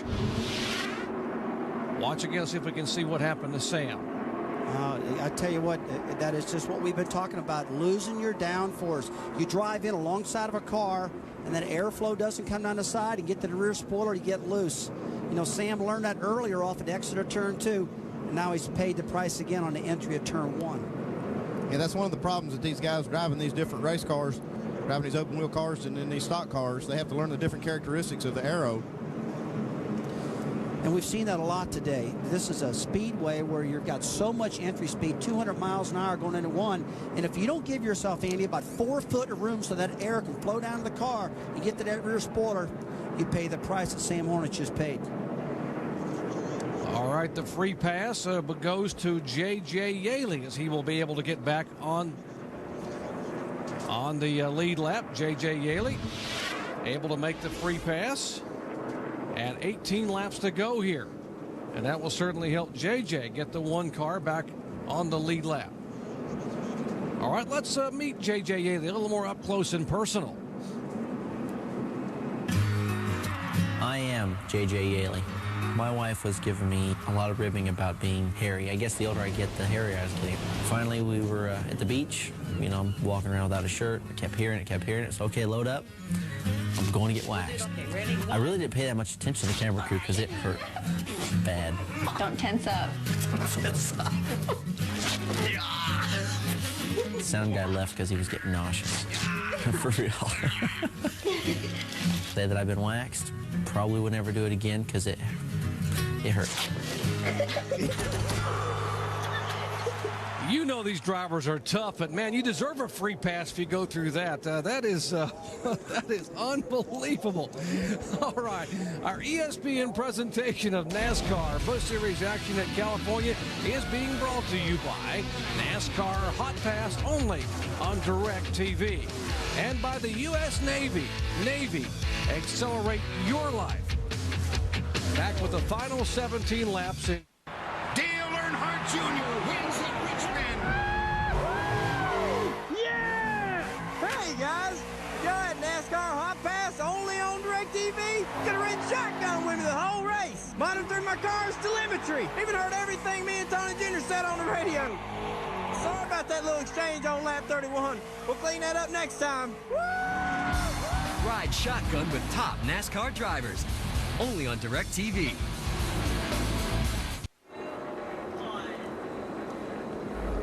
This telecast is available on ESPN 2 HD, presented by Vizio. We are under our 8th caution here, Brad Doherty. That ties a record set in 1999 and 2005. Your observations with 16 laps to go. Well, I think it was a tough break for Matt Kenseth, who I picked, by the way, to win this race, but he's got Jeff Burton right back up to his bumper, and I think these guys behind him 2 through 5 will hang on to him. It's going to be tough for him to pull away. I'll tell you what, that clean air out front, hey, that's the way to go. If you're out front, here Burton won. It's going to be a dogfight right here. Take it away, Jerry. All right, guys, thank you very much. 16 laps, make it 15 laps to go. Who's going to win this shootout? In California Speedway, Kenseth the leader, the Chevy side-by-side of Kyle Busch and Jeff Burton, and Burton battles back. Kyle Busch just got a big jump on Jeff Burton inside going into turn 1 on a restart. Great restart for Kyle Busch. You see Casey Mears coming behind his teammate. Now look, guys, in the back straightaway, this could mean business with a little extra drafting help. All right, those of you standing by, tuning in to watch Bassmasters, that'll be coming up. The Bassmasters Classic coming up day 2. Next, after we finish these final 15 laps. Yeah, we can see if Kevin Van Dam can win the Bassmasters Classic for 2007 with 1 day left. Bassmasters, man, I've never done that before. Never been fishing. You got to take me, Andy. Trying to land the big one, and one driver who had a big day going, but it all came to a close just a couple of laps ago.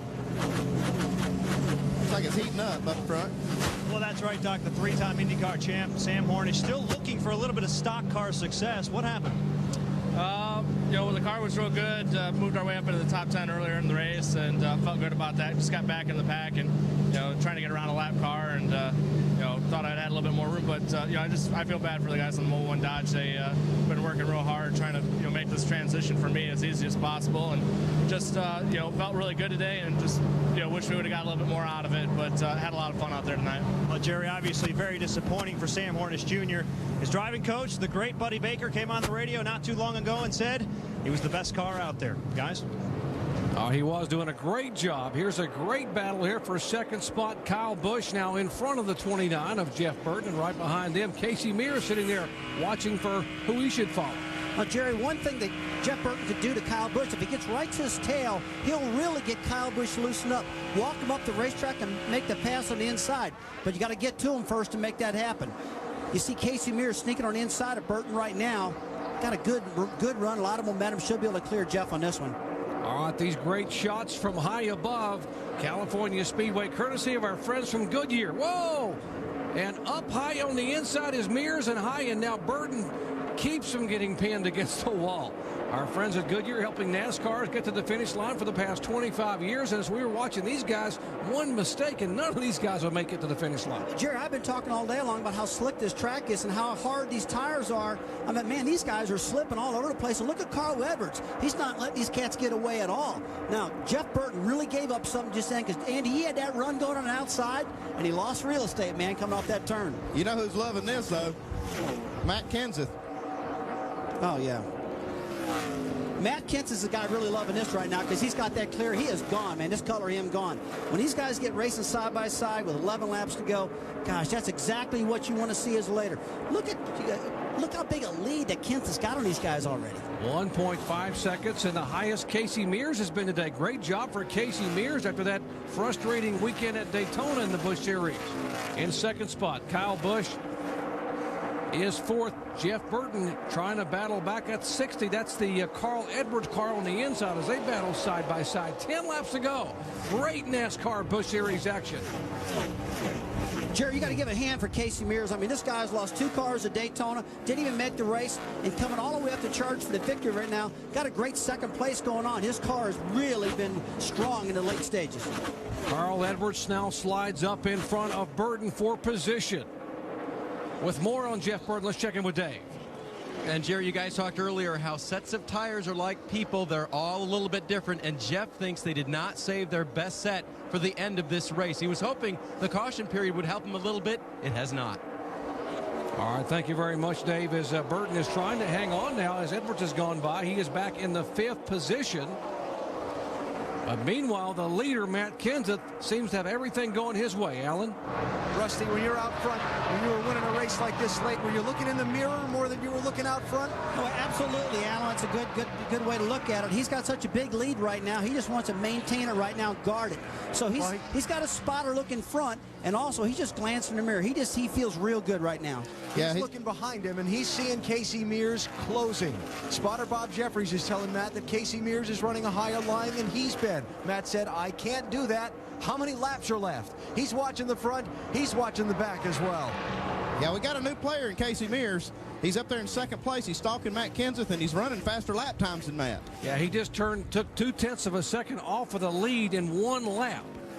But he's only got 8 laps left. Well, I'll tell you what, the 5 car, Kyle Busch, his car's losing the front end a little bit. We saw him many times taking the left front tire, going right below the white line. He's actually getting on the apron, trying to get that car to turn, get some good momentum up off of turn 2. Not so much off of turn 4, but he's really working turn 2. Look at the bottom. See, he's right on the apron, right down that dirt. He's trying to get that front end hooked up on that thing. That's what you got to do if your car's losing the front end here in California. $1.626 million up for grabs as these guys are trying to get it done. Mike Massaro with 7 laps to go. Well, you heard of the report earlier in the day, Jerry, about how Kyle Busch said it was a level 7 tight. Well, he just radioed in and said it's tighter than it's been all day. Not good news for Kyle Busch as he tries to chase down the leaders right now. This is exactly the opposite of what he was looking for on the last stop. He came in and radioed and said, the only way I have a chance at winning this race today is if you free me up. And obviously, they did not do that. Well, if you watch these two here, Mike, you see there goes Kenseth behind the Dish Ford, the Ford Fusion. And Casey Mears, what a job he has done pedaling this brand new car. And if you do the calculations, Andy Petrie, and if Casey Mears continues to gain, he should catch Kenseth possibly on the white flag lap. He's been catching him every single lap. I've been watching this monitor, and he's running faster lap times than Matt Kenseth every single lap. The last thing Matt Kenseth wants to see is a caution because he's got a fast car behind him in Casey Mears. He doesn't want to see a caution come out right now because he's got that cushion on him. But he keeps chipping away at him. Now, Andy, if he can get in the front straightaway, if he can get a good run off of turn 4 and actually feel a little bit of that draft, although right now he's a little too far back, but if he can feel a little bit of that draft down the front straightaway, he can really gain some big speed and maybe catch Kenseth. But I'll tell you what, I'm not giving up, man. I don't give up on nothing, but I'm afraid that Kenseth might be a little too far ahead. But, hey, Mears still's catching him. Here's the battle for 6 spots shaping up. Here's Harvick in the 33. The 29 car is 6th. That's Jeff Burton. The 7th place car was Hamlin, and Harvick was 8th. There they come, 6th, 7th, and 8th as those cars beginning to tighten it up just outside the top 5. But here's the battle up front. Kenseth now, the margin down to 1.2 seconds. It was almost 2 seconds a few laps ago. You know, you talk about the quietest guy in the racetrack. Matt Kenseth, you never go. 4. Look at that. He's just doing this with ease right now. You never hear out of Kenseth. He's a quiet guy, doesn't really jump out there and wake you up. But, man, he can sure get the job done behind the wheel. And then that Casey Mears has climbed up on the wheel. He's beat him every single lap the last 5 or 6 laps. He's still chipping away. Great effort by Chad Walter and the crew there for Casey Mears. The National Guard 40th Infantry Division. That's what they're honoring with that car here tonight in NASCAR Busch Series competition. And Mears is coming, but he may run out of time.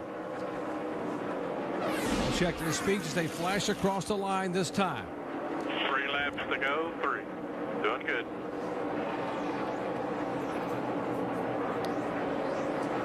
Well, Mears obviously is the fastest car there, but he has 3 laps to get there.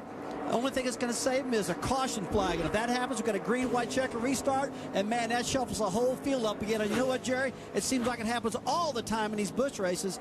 See what happens. And the 33, Kevin Harvick, had to come from a lap down, had to go back in and change tires, and now is trying to take the position away. That is 7th spot from Denny Hamlin. And Harvick's road loan Chevy gets the spot away. He said he wasn't going to give up. He's still chipping off, getting cars one at a time, 3 laps to go. He still hadn't given up.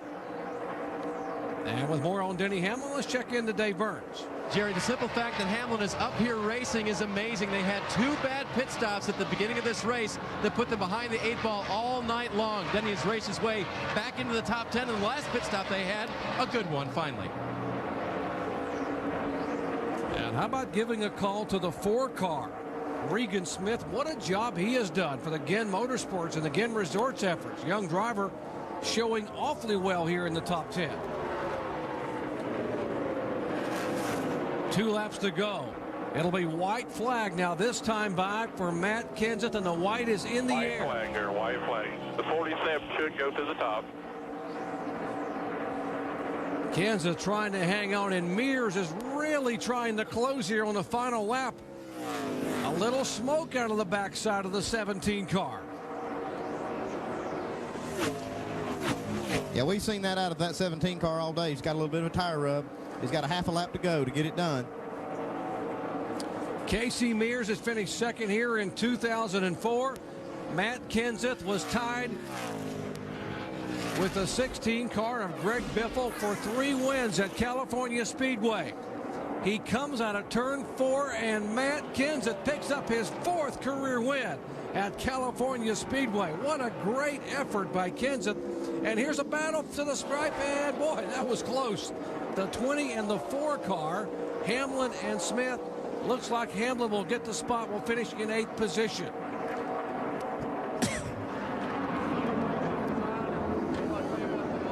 22nd NASCAR Busch Series win in his 200th race, so a nice way to celebrate for Matt Kenseth. Started on the outside front row of the Dish Network Ford Fusion and takes the victory here, his 4th career at the 2 Mile California Speedway. Let's check in with Mike. Well, Jerry, no other word to describe the Roush Fenway dominance here than utterly amazing. How have you been able to master this racetrack? Well, we really like 2 Mile racetracks. Of course, it's been always Matt's really been good at these tracks, and so is Carl, and so is Greg Biffle, you know, so with that kind of leadership, that's what you get. Were there any concerns coming down to the final laps? Well, there was. I know Matt was measuring his car and making sure he had something left on the tires for a green-white checker, and everybody was trying to catch him. But, you know, Drew had worked, and the crew had worked with the tire pressure today, trying to figure out exactly what they needed. They had scuffs, they had stickers, they were going back and forth, and at the end they got it just right. I was concerned we had enough for the 5 and the 21, but it worked out.